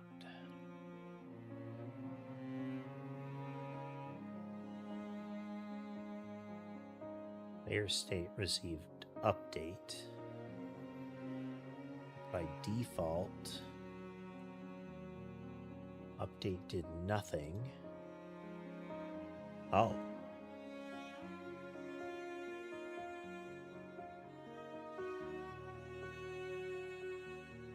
Player state wasn't doing anything with its messages.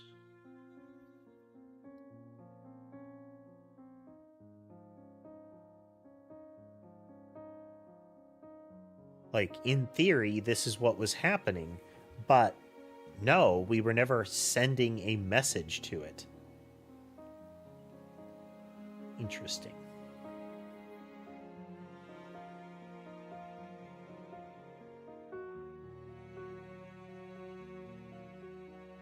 So this one stays. If it's a health message, it stays.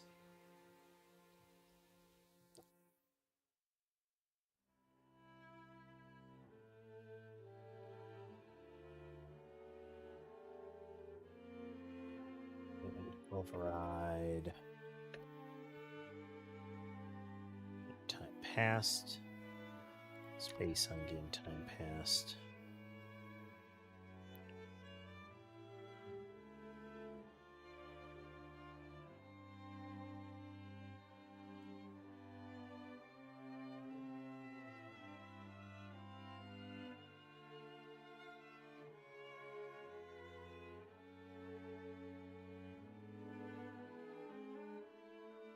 So we keep this. This is an explicit relay here.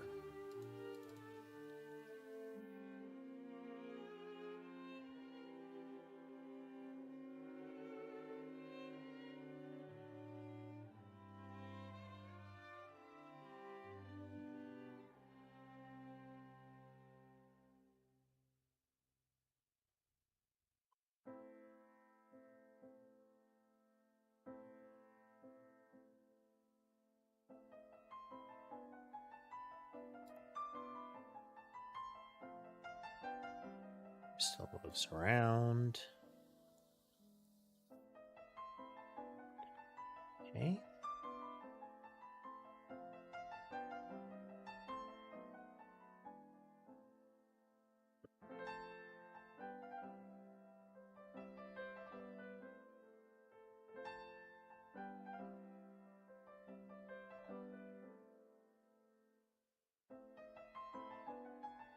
Okay, inventory.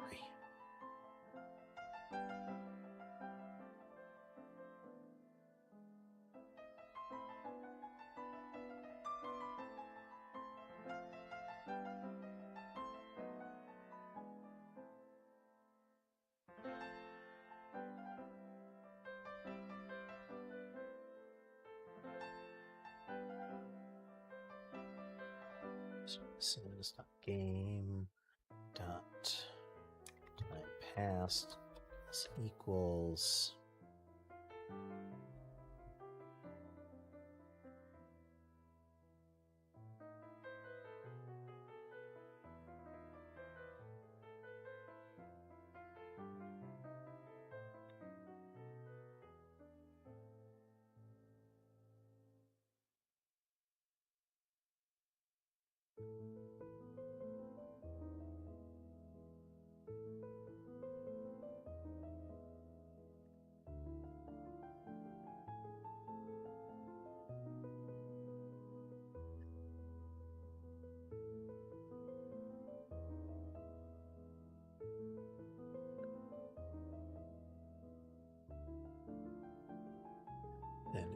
base inventory.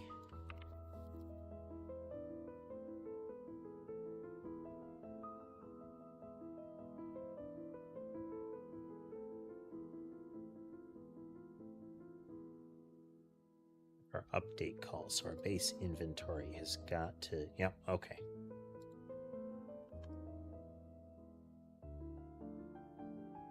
Override.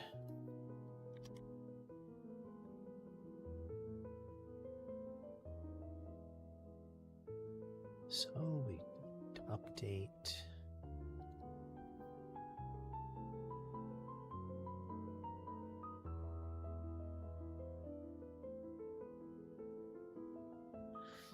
Okay. And a base inventory, we get rid of update.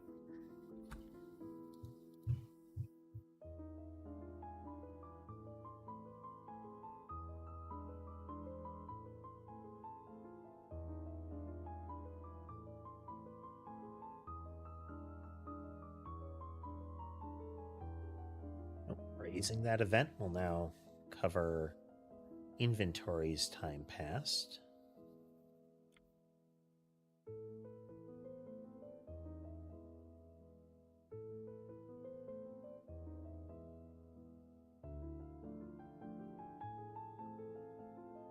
Still functional.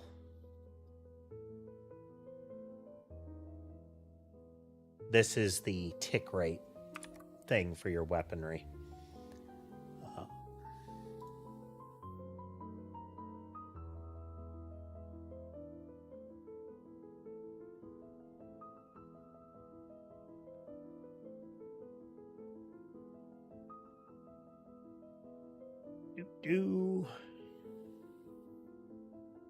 We are moving along. Okay, world state.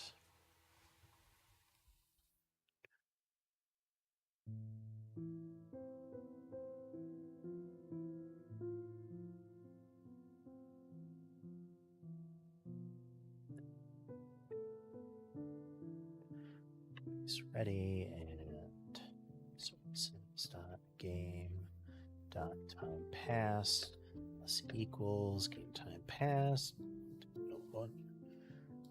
By default, we do nothing with that.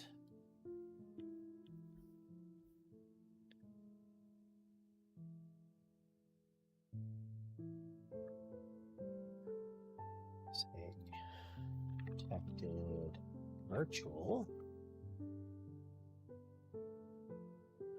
And in base world state, we just relay the message on.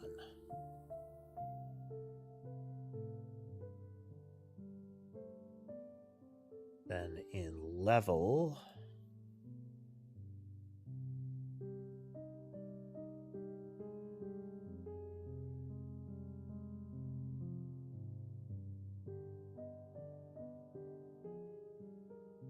go to world event list.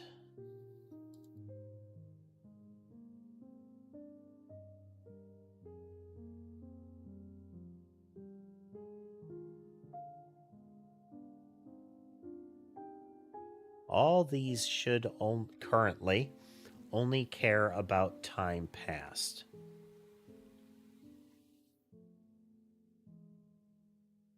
Yes.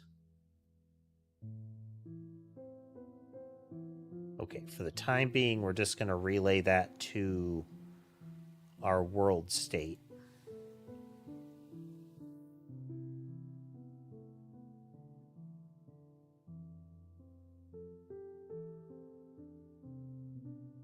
We have a protected override, game time passed, base one, and when we handle message, we are relaying it along.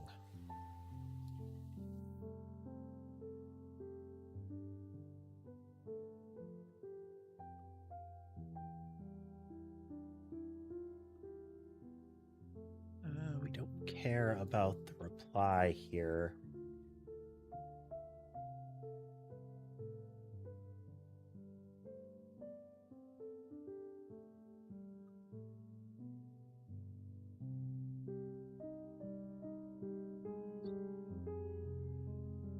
going to leave handle message in here.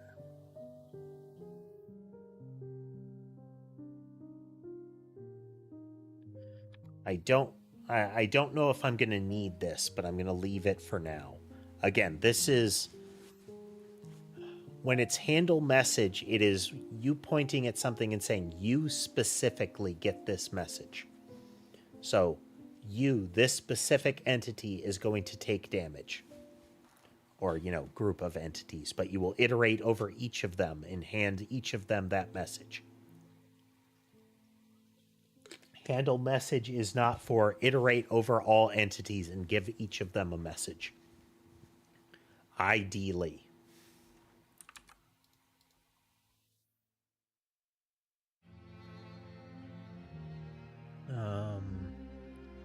So in world state, we subscribed. Okay, so then in game, we can remove that.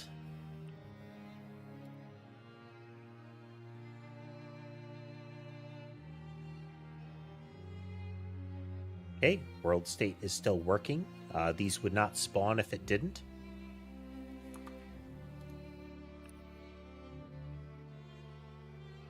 There's still some work ultimately to be done on this, but we've discussed previously the whole world state tick thing is going to function differently. Any sort of spawns and whatnot are... We may still have a world event thing, so this will still, for the most part, function as expected. But what we don't want is that eventually world state is going to be handled by particular entities living on the map and saying, okay, the player has gotten close enough to me. I am now going to start doing a thing.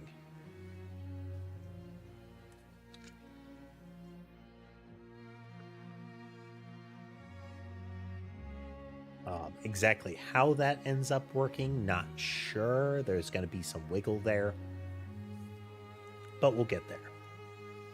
That is that triggered entity code. We were close to implementing that, and then we weren't. Okay, level when it gets...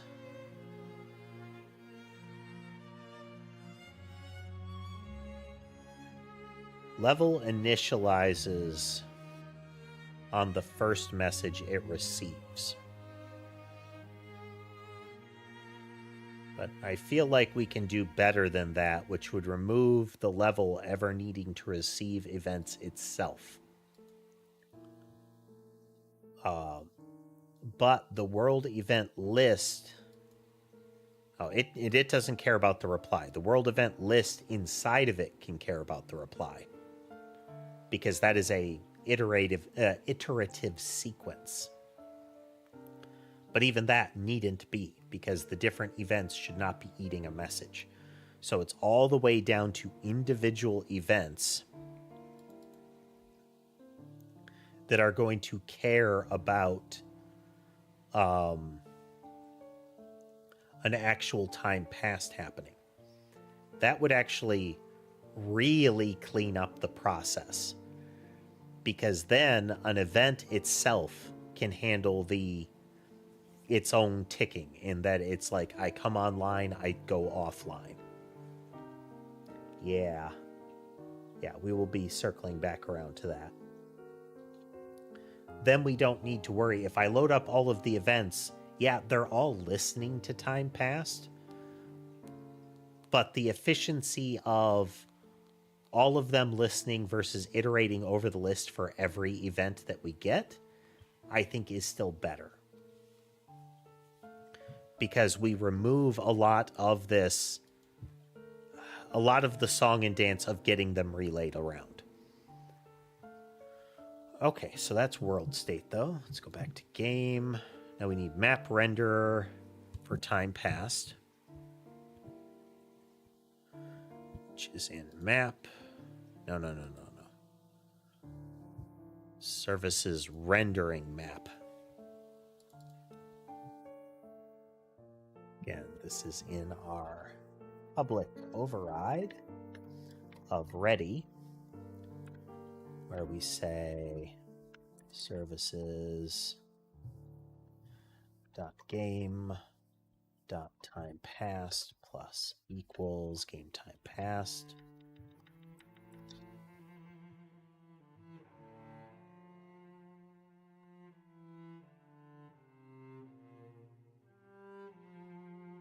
That, and all the way over here, this is a protected virtual.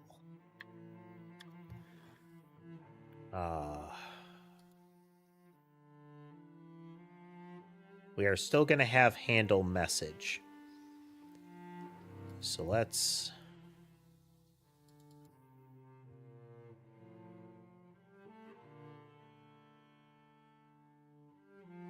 Does these do nothing with it?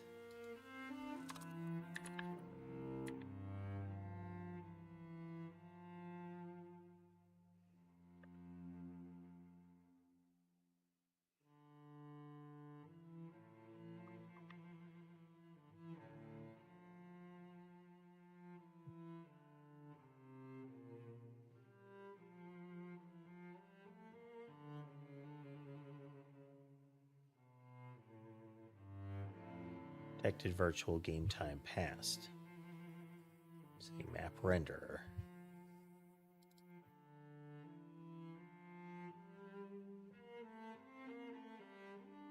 Protected override game time passed.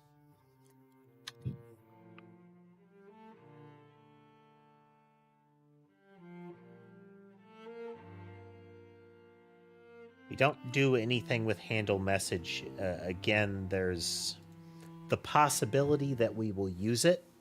So I'm going to leave it there for now.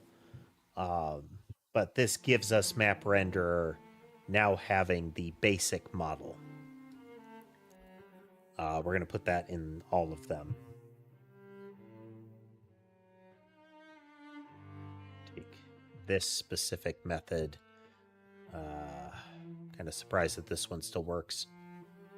I mean, we've ripped most of the guts out of it, which is, I guess, why it might still work.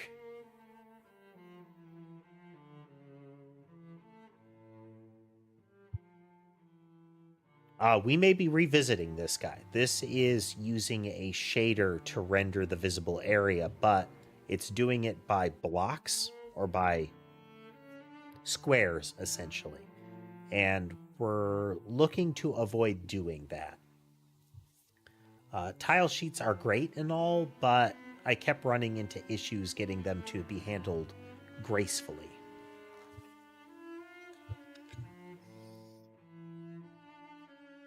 And if I'm going to end up having to have like layers for decals to put on the map anyway, I might as well just render the map. But we'll see if we come back around, you know?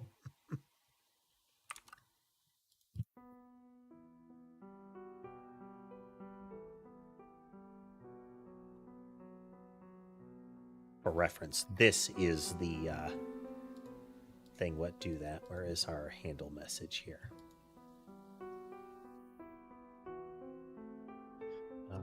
Put you here. And we're going to go back and find the other one. This is relevant.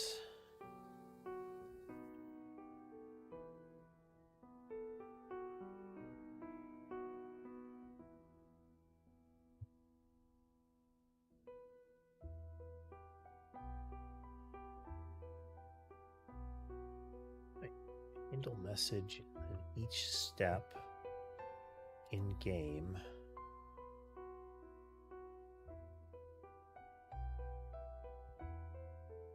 Oh, well.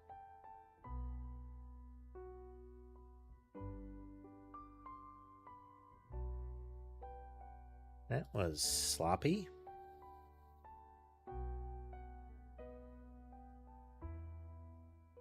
All of this would happen on any message it received.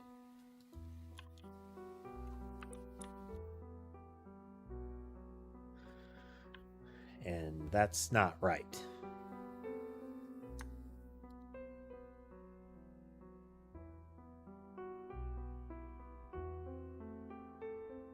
This is specifically for game time passing. That should happen, and it actually doesn't need to happen as often as it does. Okay. Then the entity manager needs to handle the end step, which means the game needs to be able to emit an end step message.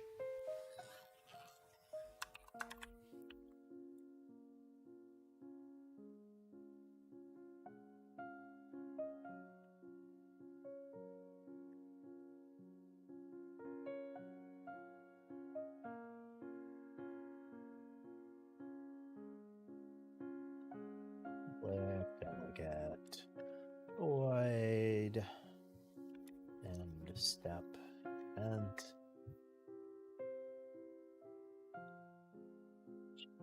end step message end step. Hello, Ember. Hello.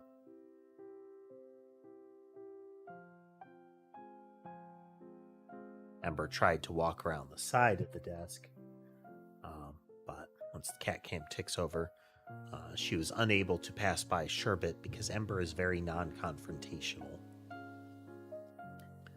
Sherbet is also very non-confrontational, but Ember is more so. So she had to loop around the other way.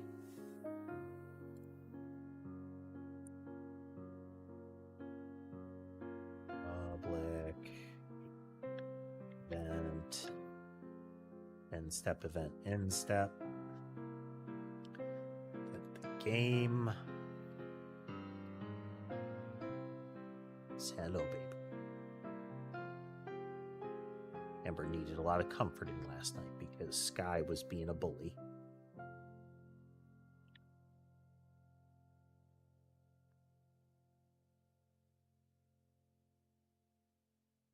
Sky is generally a sweetheart, but he knows he can pick on Ember. If Ember actually stopped and fought back, I don't know that Sky would know how to deal with it. But she's like half his size and, like I said, non-confrontational. So if he tries to pull the I'm the big cat in charge thing, generally she just gets chomped, you know? So I must often intervene to stop him from being a bully. And then we will have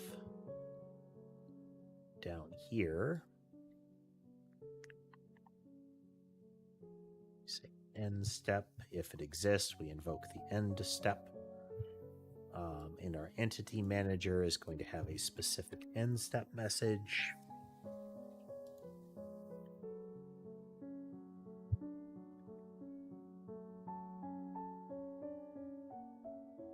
Game end step.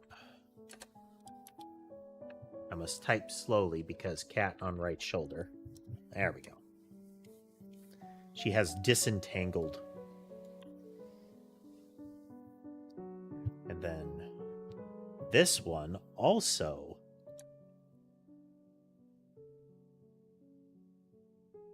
will emit end step.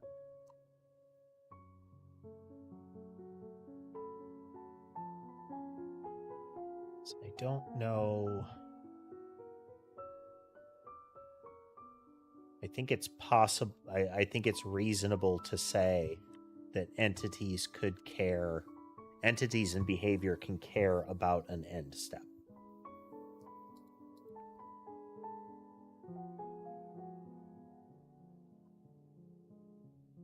Okay, but first,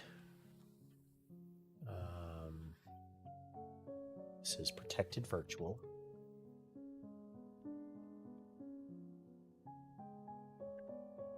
Void end step. So then the individual ones, which is our base entity manager.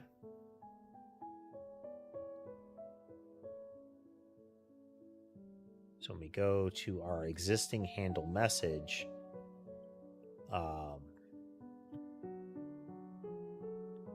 we are not doing anything with end step in base entity manager.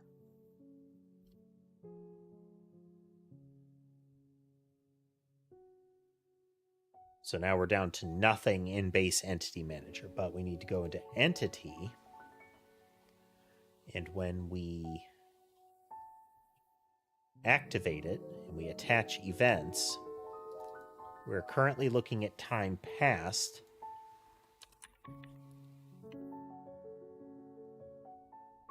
Dot end step.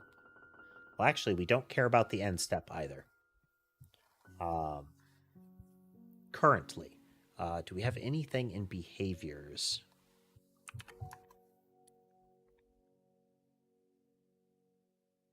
Ah, here we go. Entities do care about end step.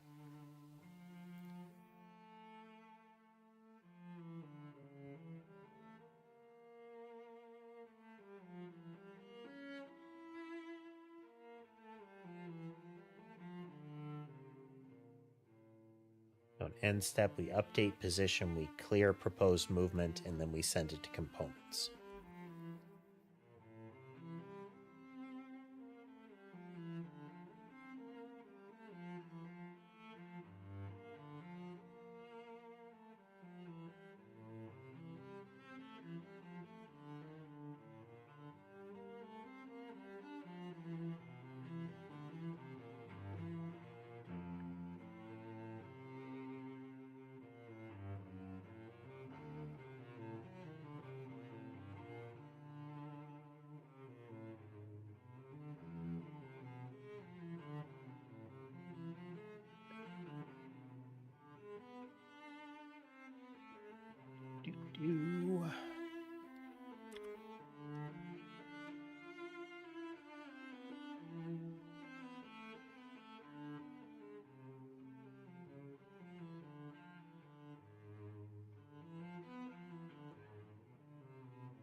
Step, we go back to handle message.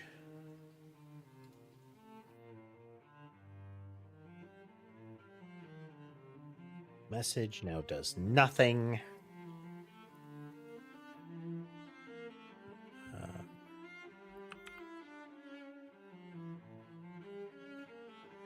In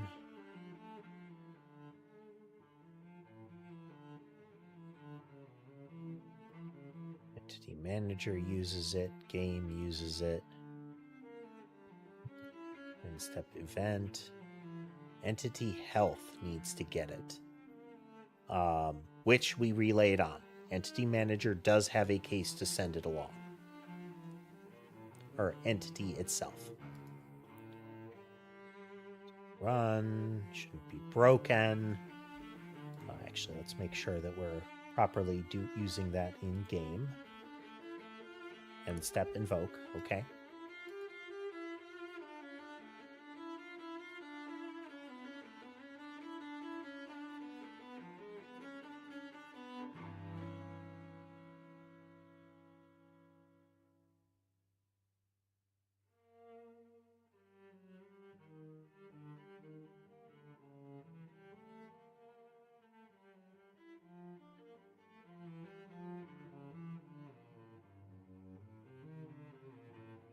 For that to happen, let's check here. I've changed too much at once. Previously, entity manager called handle message entity end step. End step in the entity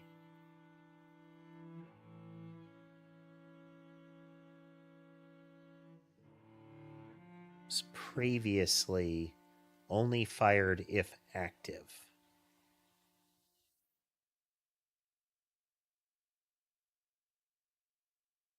all of these things should only fire if active.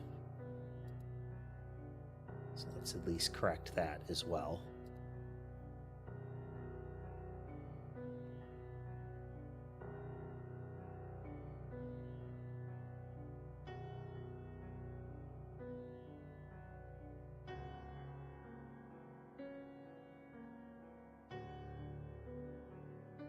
If active.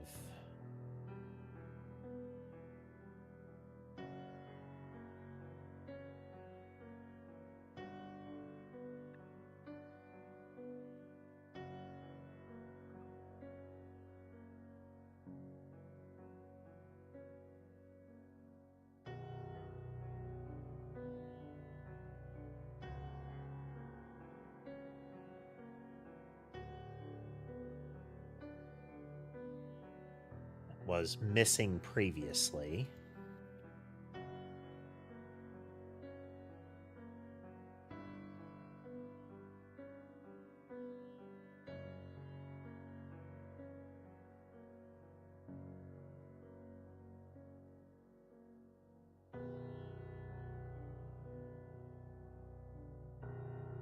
One more time to be sure. What was likely happening is if time passed got sent, it would update position, and if the entity, if removal was triggered at the wrong time, if we got that message after the sprite had cleaned up, then we could get some conflicts in there.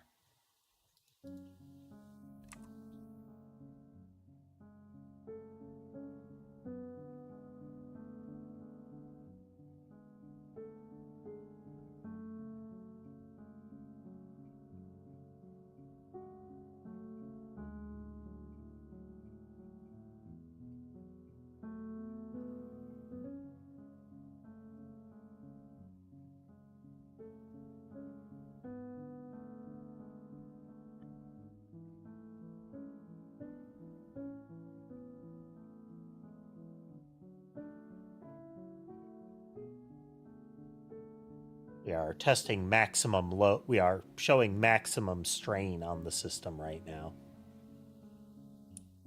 We're approaching 6,000 entities at once. 7. Almost 8.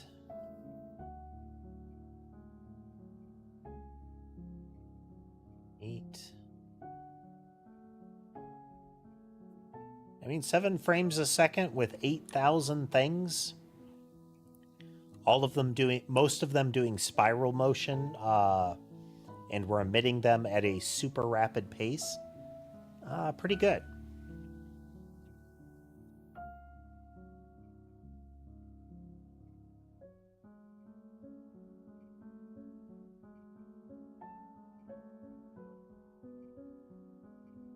Okay, we're gonna let them fall away.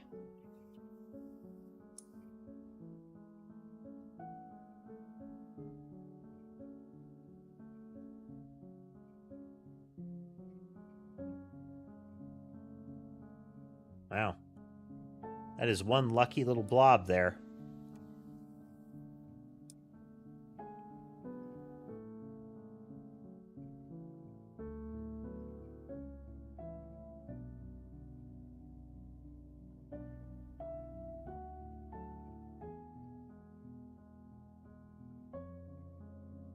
Actually, it implies that there's a whole lot of them right on top of each other.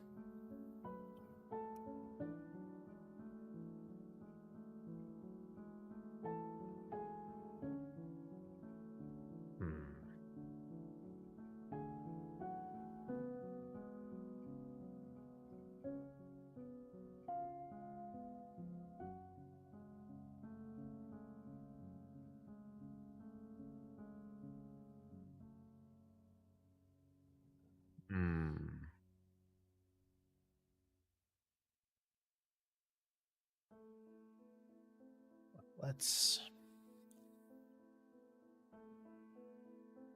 save this for now.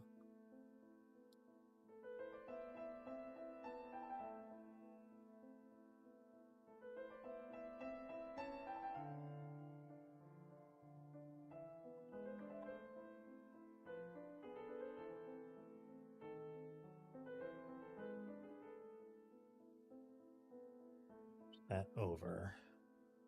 Now look at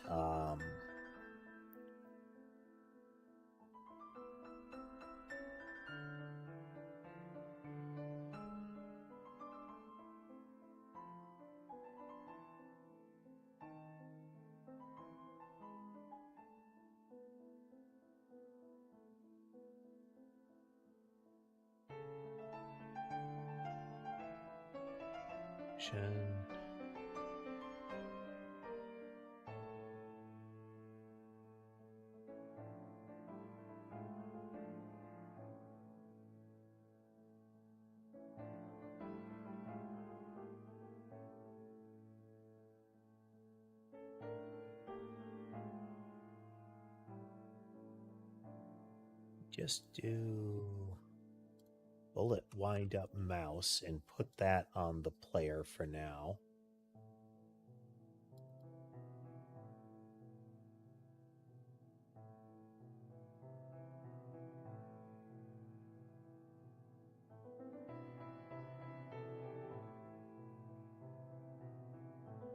Item for it.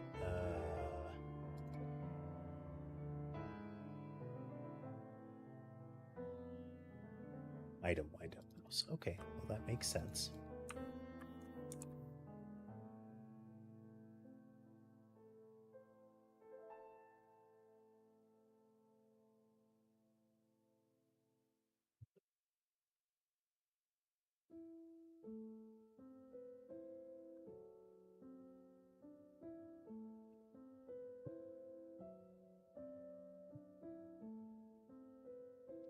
This will be somewhat easier to science here.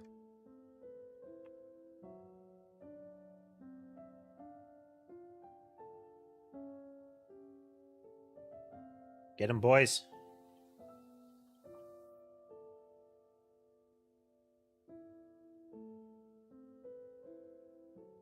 Okay, they are not striking at all.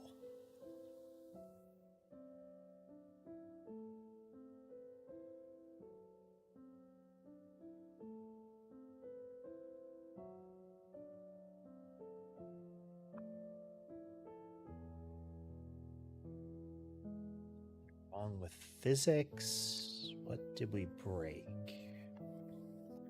What did we break? I just want to make sure that it's not the weapon that doesn't do anything here.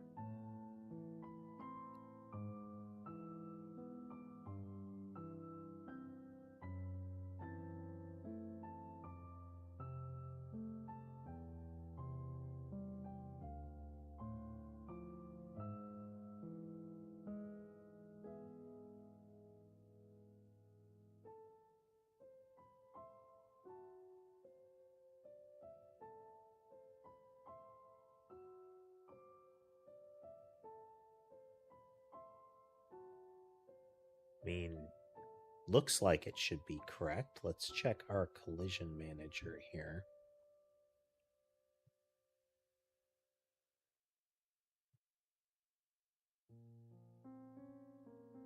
So we know enemies were being removed because we had the collisions not being cleaned up. Actually, can make this a little cleaner.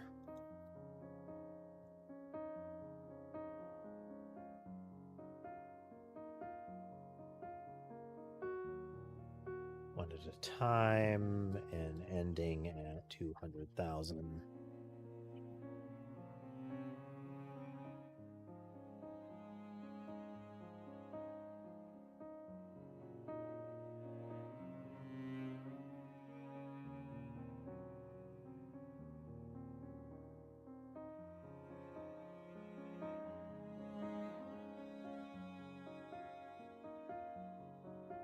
Yeah, they're going right through them.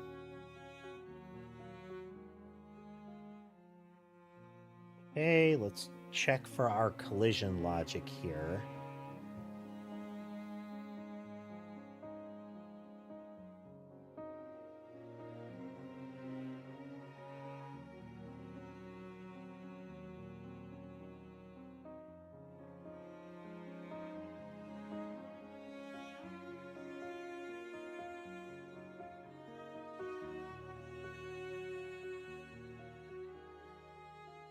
For the yarn balls to reflect, then we should have gotten that.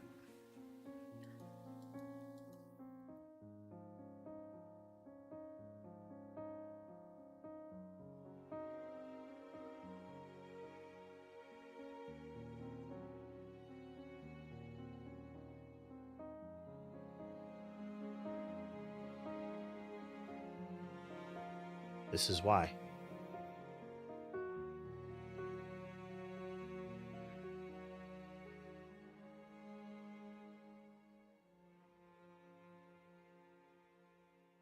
Okay, let's...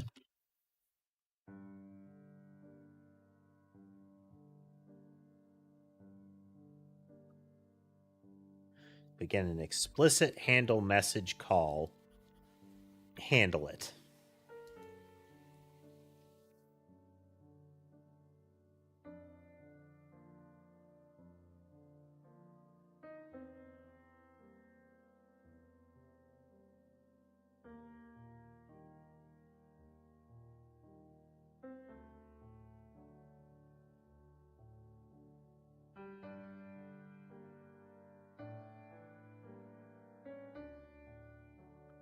Mice not have health?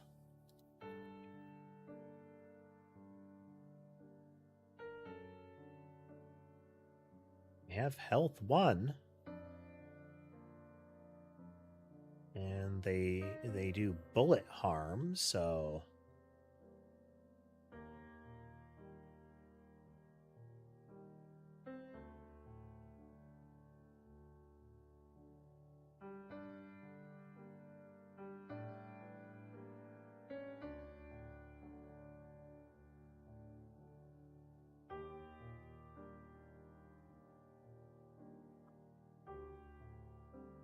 let's put that collision back in there.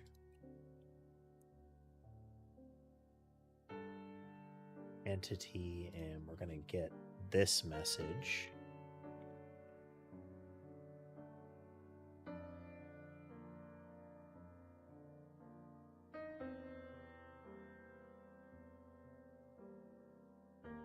It's not what we want.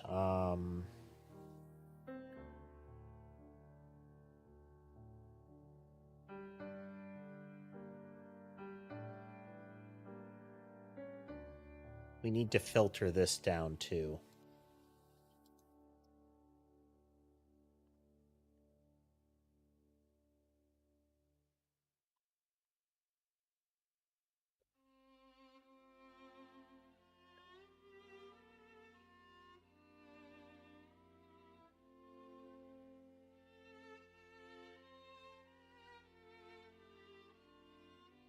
It's a health message or...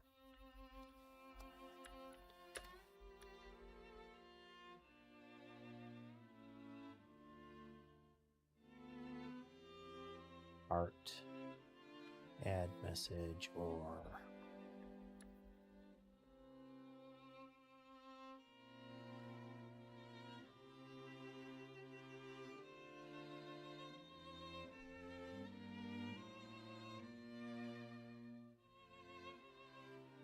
I want to cull this down.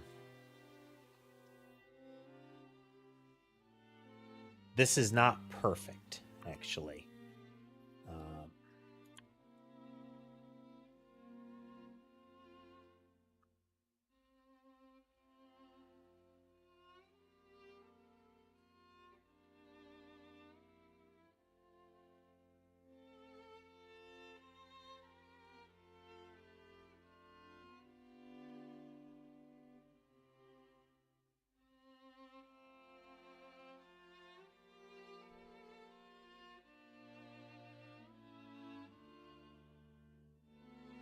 A blob is about to take a hit here. It's about to lose 2 health.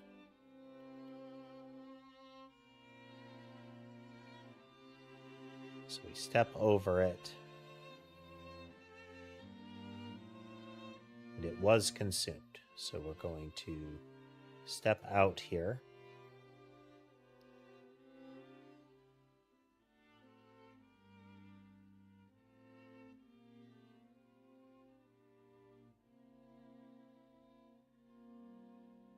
For that, that's to the other behaviors, to component.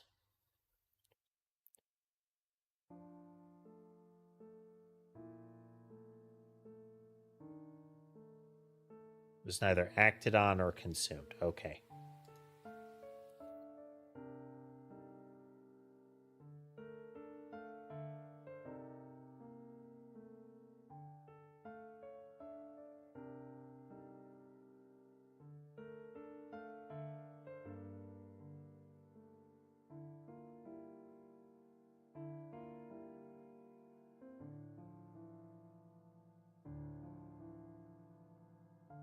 So we got a true here.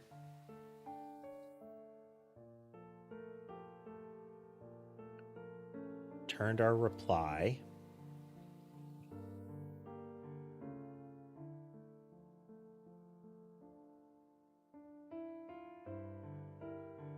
True, so we step out.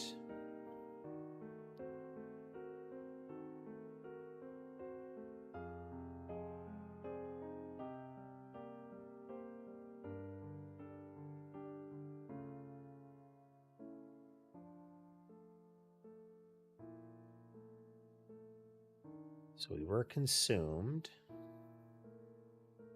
Still returning reply.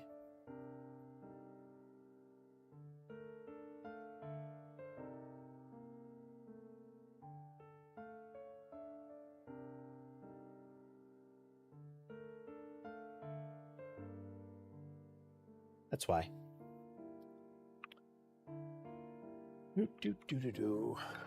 Merge.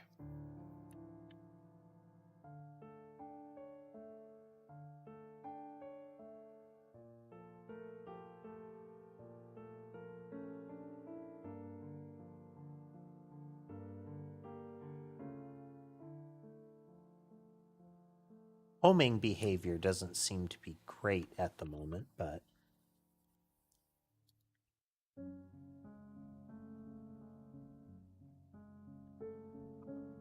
hey. Oh, actually we can test homing behavior a little better by causing spreads to happen.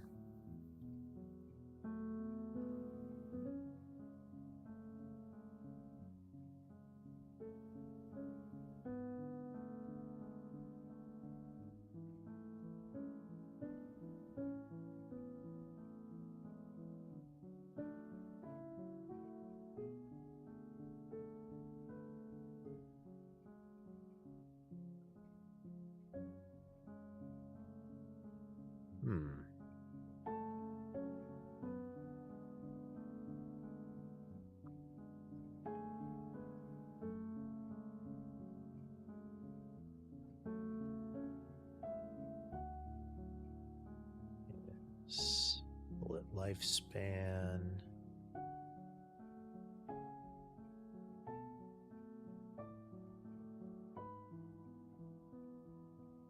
To random entity.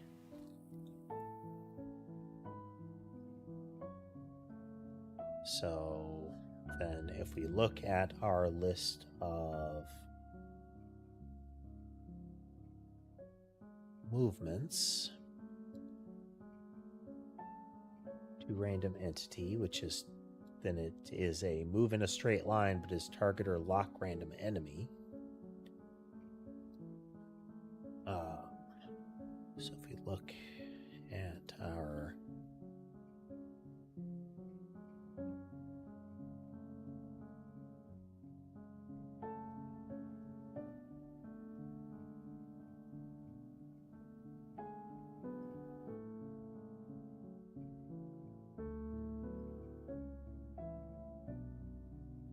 get set target entity.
not locked on. This would be rotate to them.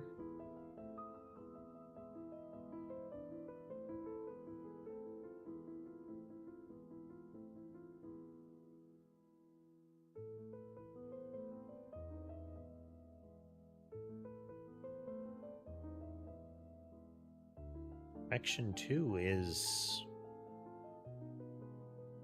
That's our direction 2, is where they are.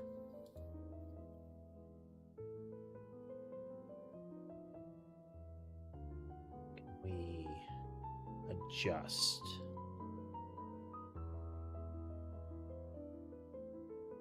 Entity has speed. So if we make... Here, if we make the mice slower than the blobs,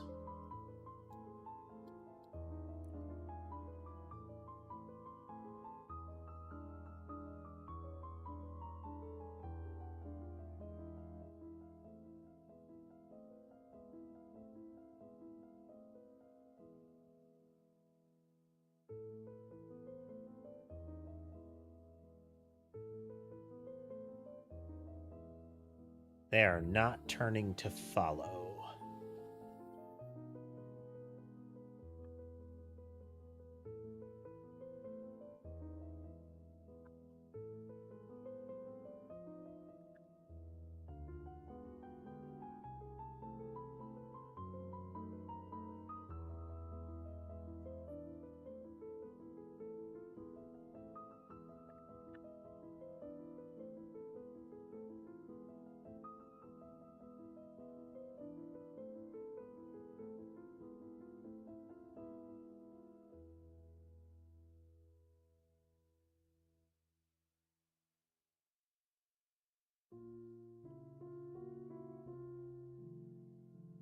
I mean, this is technically separate, but I don't know if this is where this issue necessarily lies right now. So we're just trying to figure out where.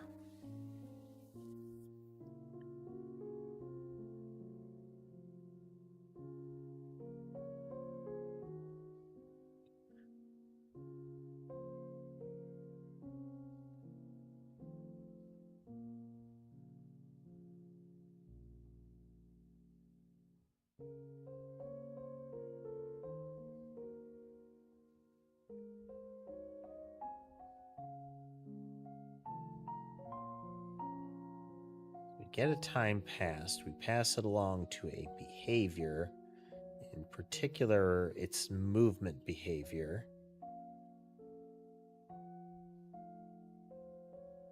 Movement behavior gets a message.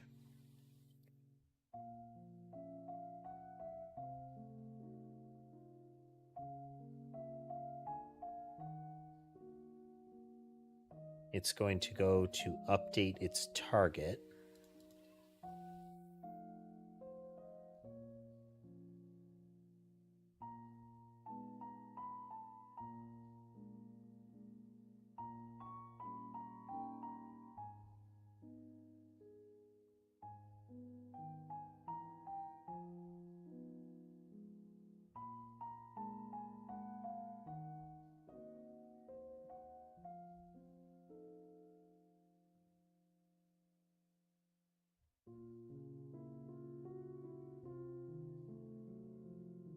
Okay, so our entity does not have a target right now.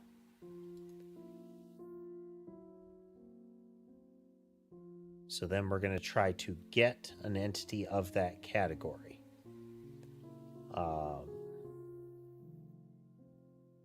Which we're probably going to get a null here.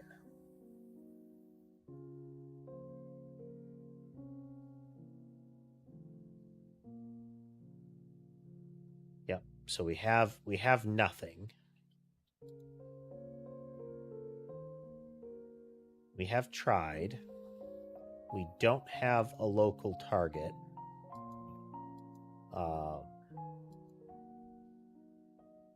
Our direction is still 0, 0. We're I'm going to get a random direction for it to move in.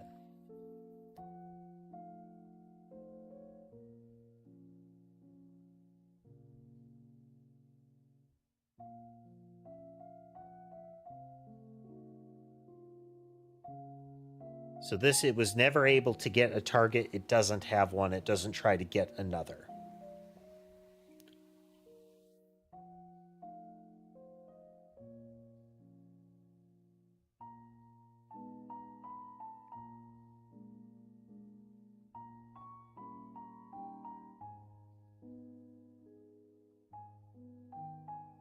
Okay, so we have an entity.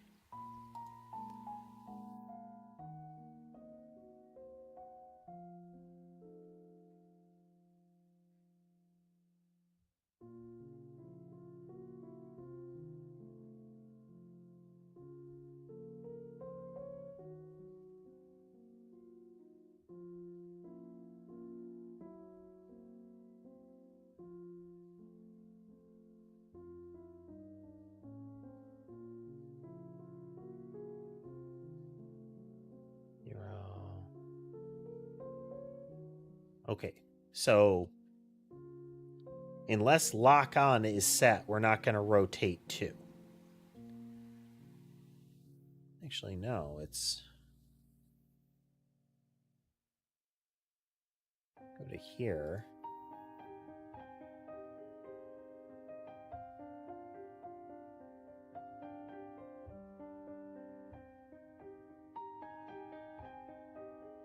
Oh, wait.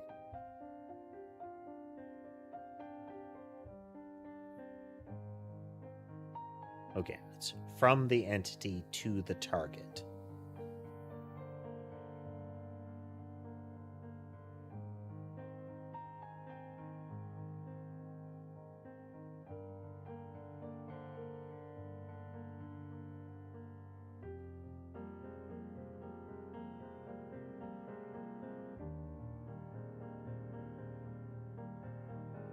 This is rotation based. Otherwise, we're just going to set our direction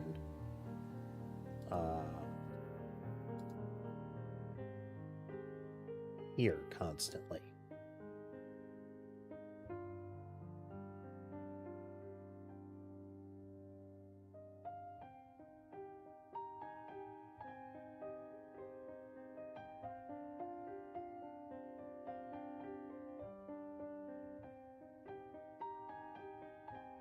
So this should be constantly updating because we're going to call update target. Update target happens when a behavior that is a movement gets a time passed message and has a targeter.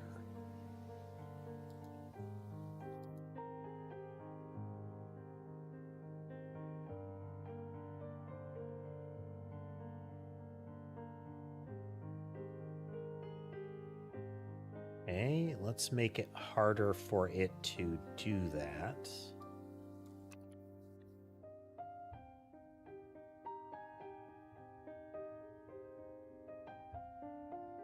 Yeah, we need to make them slower than...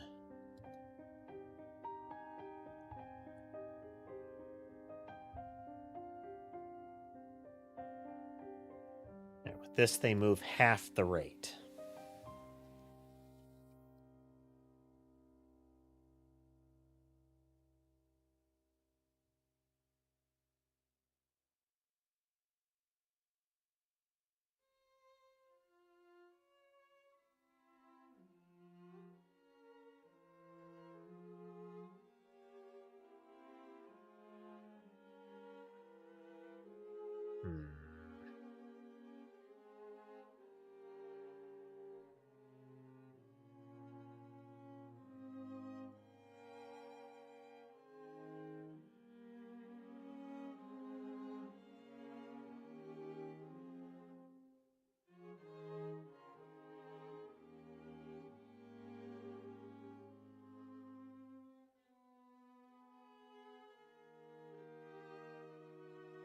Right now, it's set to reacquire, so it will try to grab a new target, but if that's the case, it's going to veer around.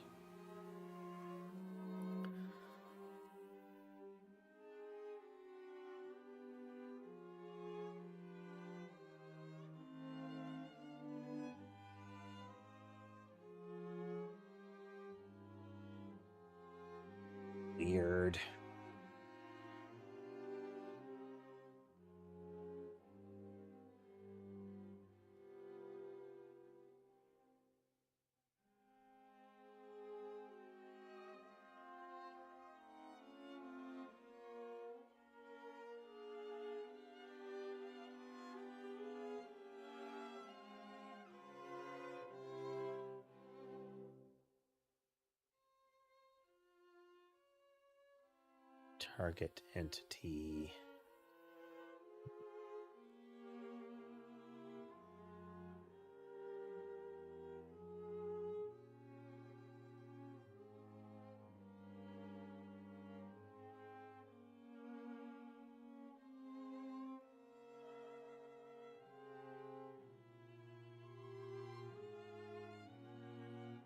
Okay.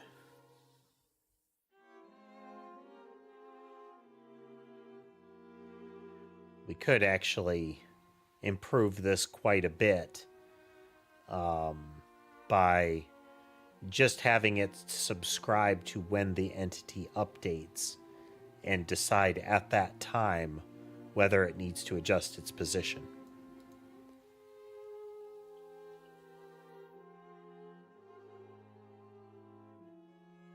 That is, does it just snap to the target using this, or does it have to rotate?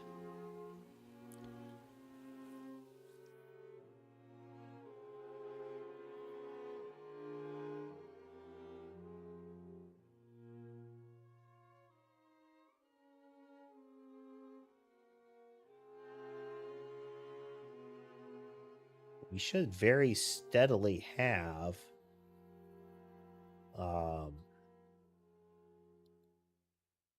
a local target.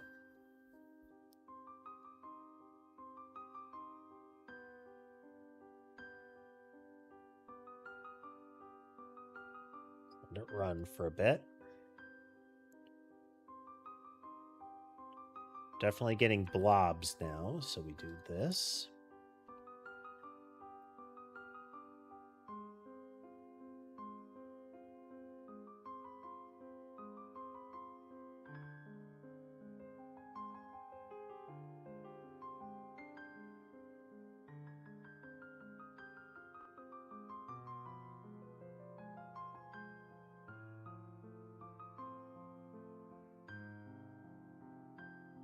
Okay, we need lock on to be true for them to pivot.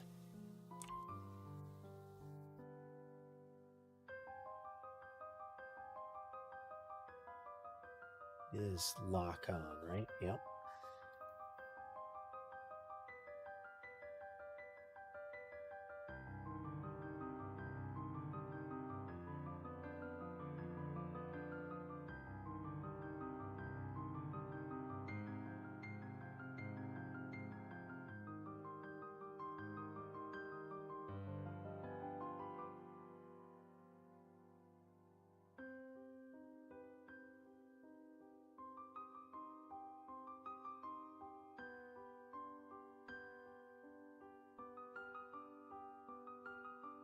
That's right. Do I need to make them slightly faster?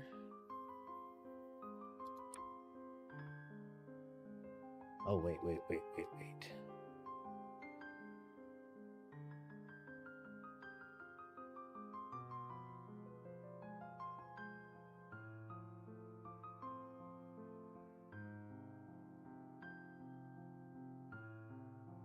Rotation degrees is not set. So it defaults to 0. It will not rotate.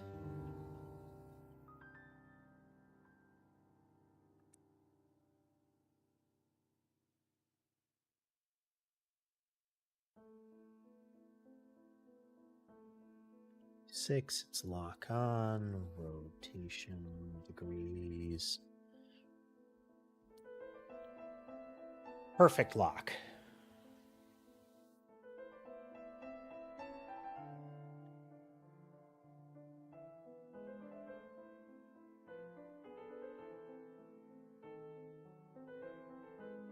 Oh, no rotation visible.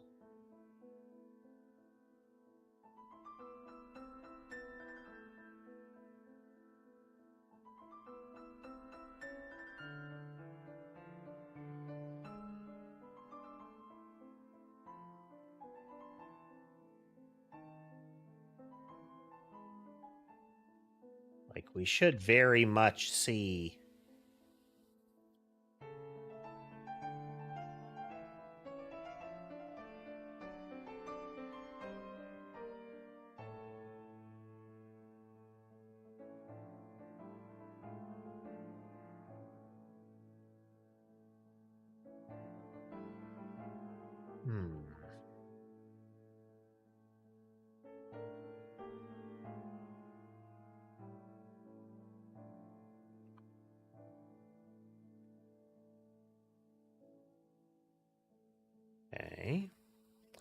For those joining us, we have veered off into the weeds a little bit here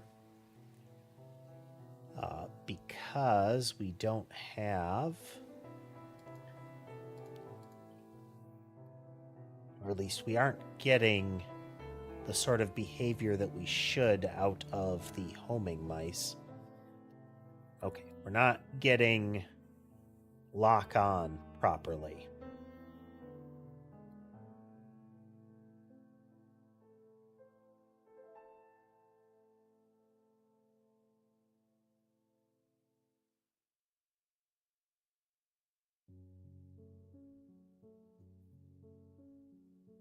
Lock on is false, but lock on is true.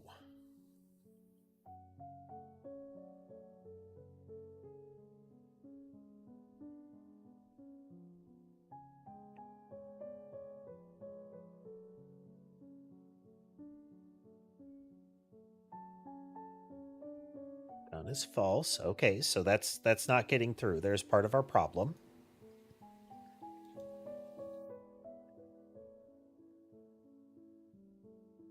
Lock on is set to be true, as is rotation degrees. Oh. Derp-de-derp-derp-derp.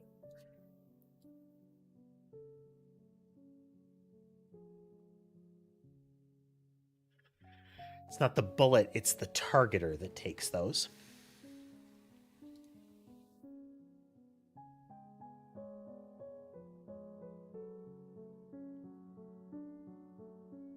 Lock random enemy has lock on as false, reacquire is true, the rotation degree of 45, but lock on needs to be true for rotation to matter.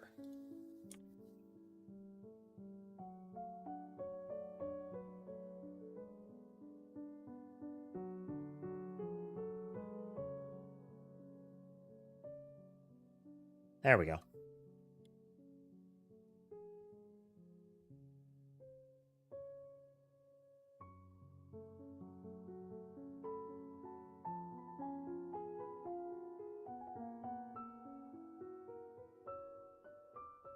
They can only turn 45 degrees per second.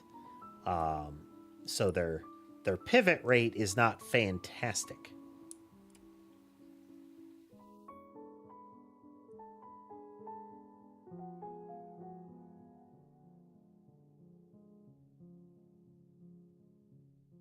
But is still reasonable.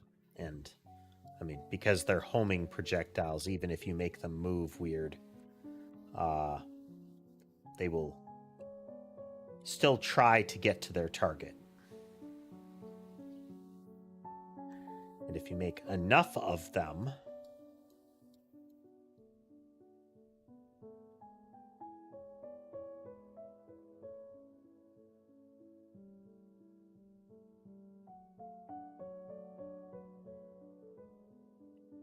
then there isn't really any stopping them at that point. Even just a few at a time is more than enough to keep up, since with that turn radius, they're pretty good at hunting their targets.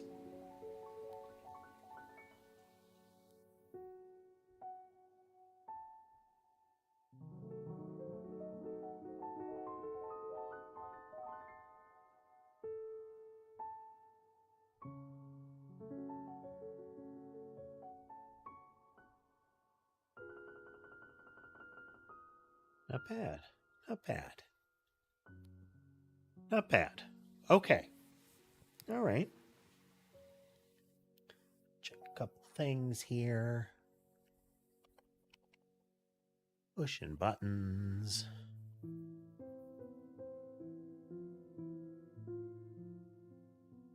All right. I think that's progress for the day. We'll go with that. We'll go with that. Okay, folks. Oh. Well, thank you for the follow there, Just Faith. Welcome, welcome. You are catching us right at the end. But, what we have accomplished today is, one, we figured out why our homing logic wasn't working, but that wasn't really the objective. we have shifted our infrastructure over almost entirely to a default event logic, except where it is necessary to explicitly pass a message, which in some cases is going to mean we can reduce the number of things we are technically iterating over and should be able to get some better performance out of it. Just for testing purposes.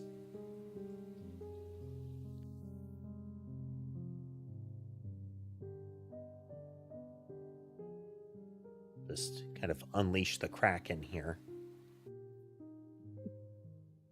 I want to see how low the number gets versus how big the number gets. Because we can normally get about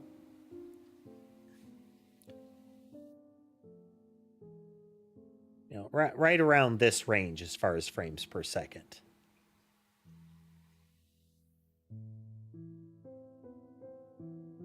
Yeah. So about 7,000 things, about 8 frames a second. 7,000 things is more than we would ever expect to see.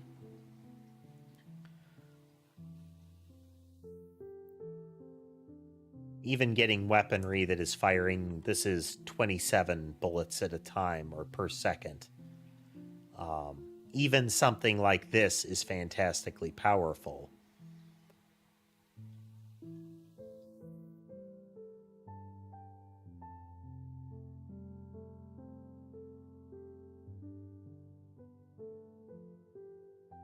Like the turn rate would have to be a lot worse, or the lifespan or the damage or something in this scenario, or there'd need to be way more enemies on the screen to be able to do anything about this. So, but we're getting reasonable. We're still getting solid performance results, and that's while still using node-based area. One of the things that changing to event will allow us to do is to have entities relay their time past events and whatnot, which will allow things like the visuals and the physics to detect more about what the entity is doing. So we know when the entity has raised its removed event, so the entity has been told that it is removed, and the entity calls out to everything looking at it, "I'm going away." But we also want to be able to see, like, hey, the entity just processed time past. The entity just processed a collision or anything like that. Because what that would do is allow us to do things like have more complicated collision objects that, let's say, every third of a second, like 3 times a second, it would check and say, is there anything in my forward cone that is too close? If there is, I'm going to apply a little bit of backward motion or similar, so that it can be like shoved away from walls and other similar entities. There are limits on how effective that would be, but it doesn't have to be fantastically effective to give us a sort of flocking behavior, or it's steering behavior in that case, where they sort of push away from each other as they're being pulled inward. That shouldn't be too complicated, but that's one that we would need to make sure doesn't happen too frequently. We might even be able to say that that's not part of collision, that that's a behavior that's part of their core movement. That it looks and says, hey, has it been 1/3 of a second? If it has, do a few ray casts and see, do I bump anything here? If so, apply movement. But I kind of like the idea of that being a later thing or whatever. We'll see. But anyway, progress today. I think we're probably going to have more code to do next time. We can pick back up with the physics server and get more of those shapes put in so we can start trying it out and see if it works. But yeah.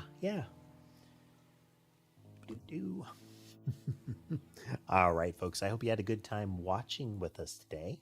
If you like what you saw and would like to see more, remember to like, follow, subscribe, comment, all of that stuff. Like I said, we're planning on doing a little more coding this week easily. And I want to get more power wash and ideally some more observation duty. We got a bunch of good games on the queue here. So we need to get some time in on that, but we also need to make some coding progress. Little bit of each. We got a little bit of each. If you'd like to consider financially supporting the channel, you can do so through platform-specific means such as memberships, subscriptions, that kind of thing, as well as Patreon and Coffee. But with all of that said, I hope the rest of your day is good, and I'll see you next time.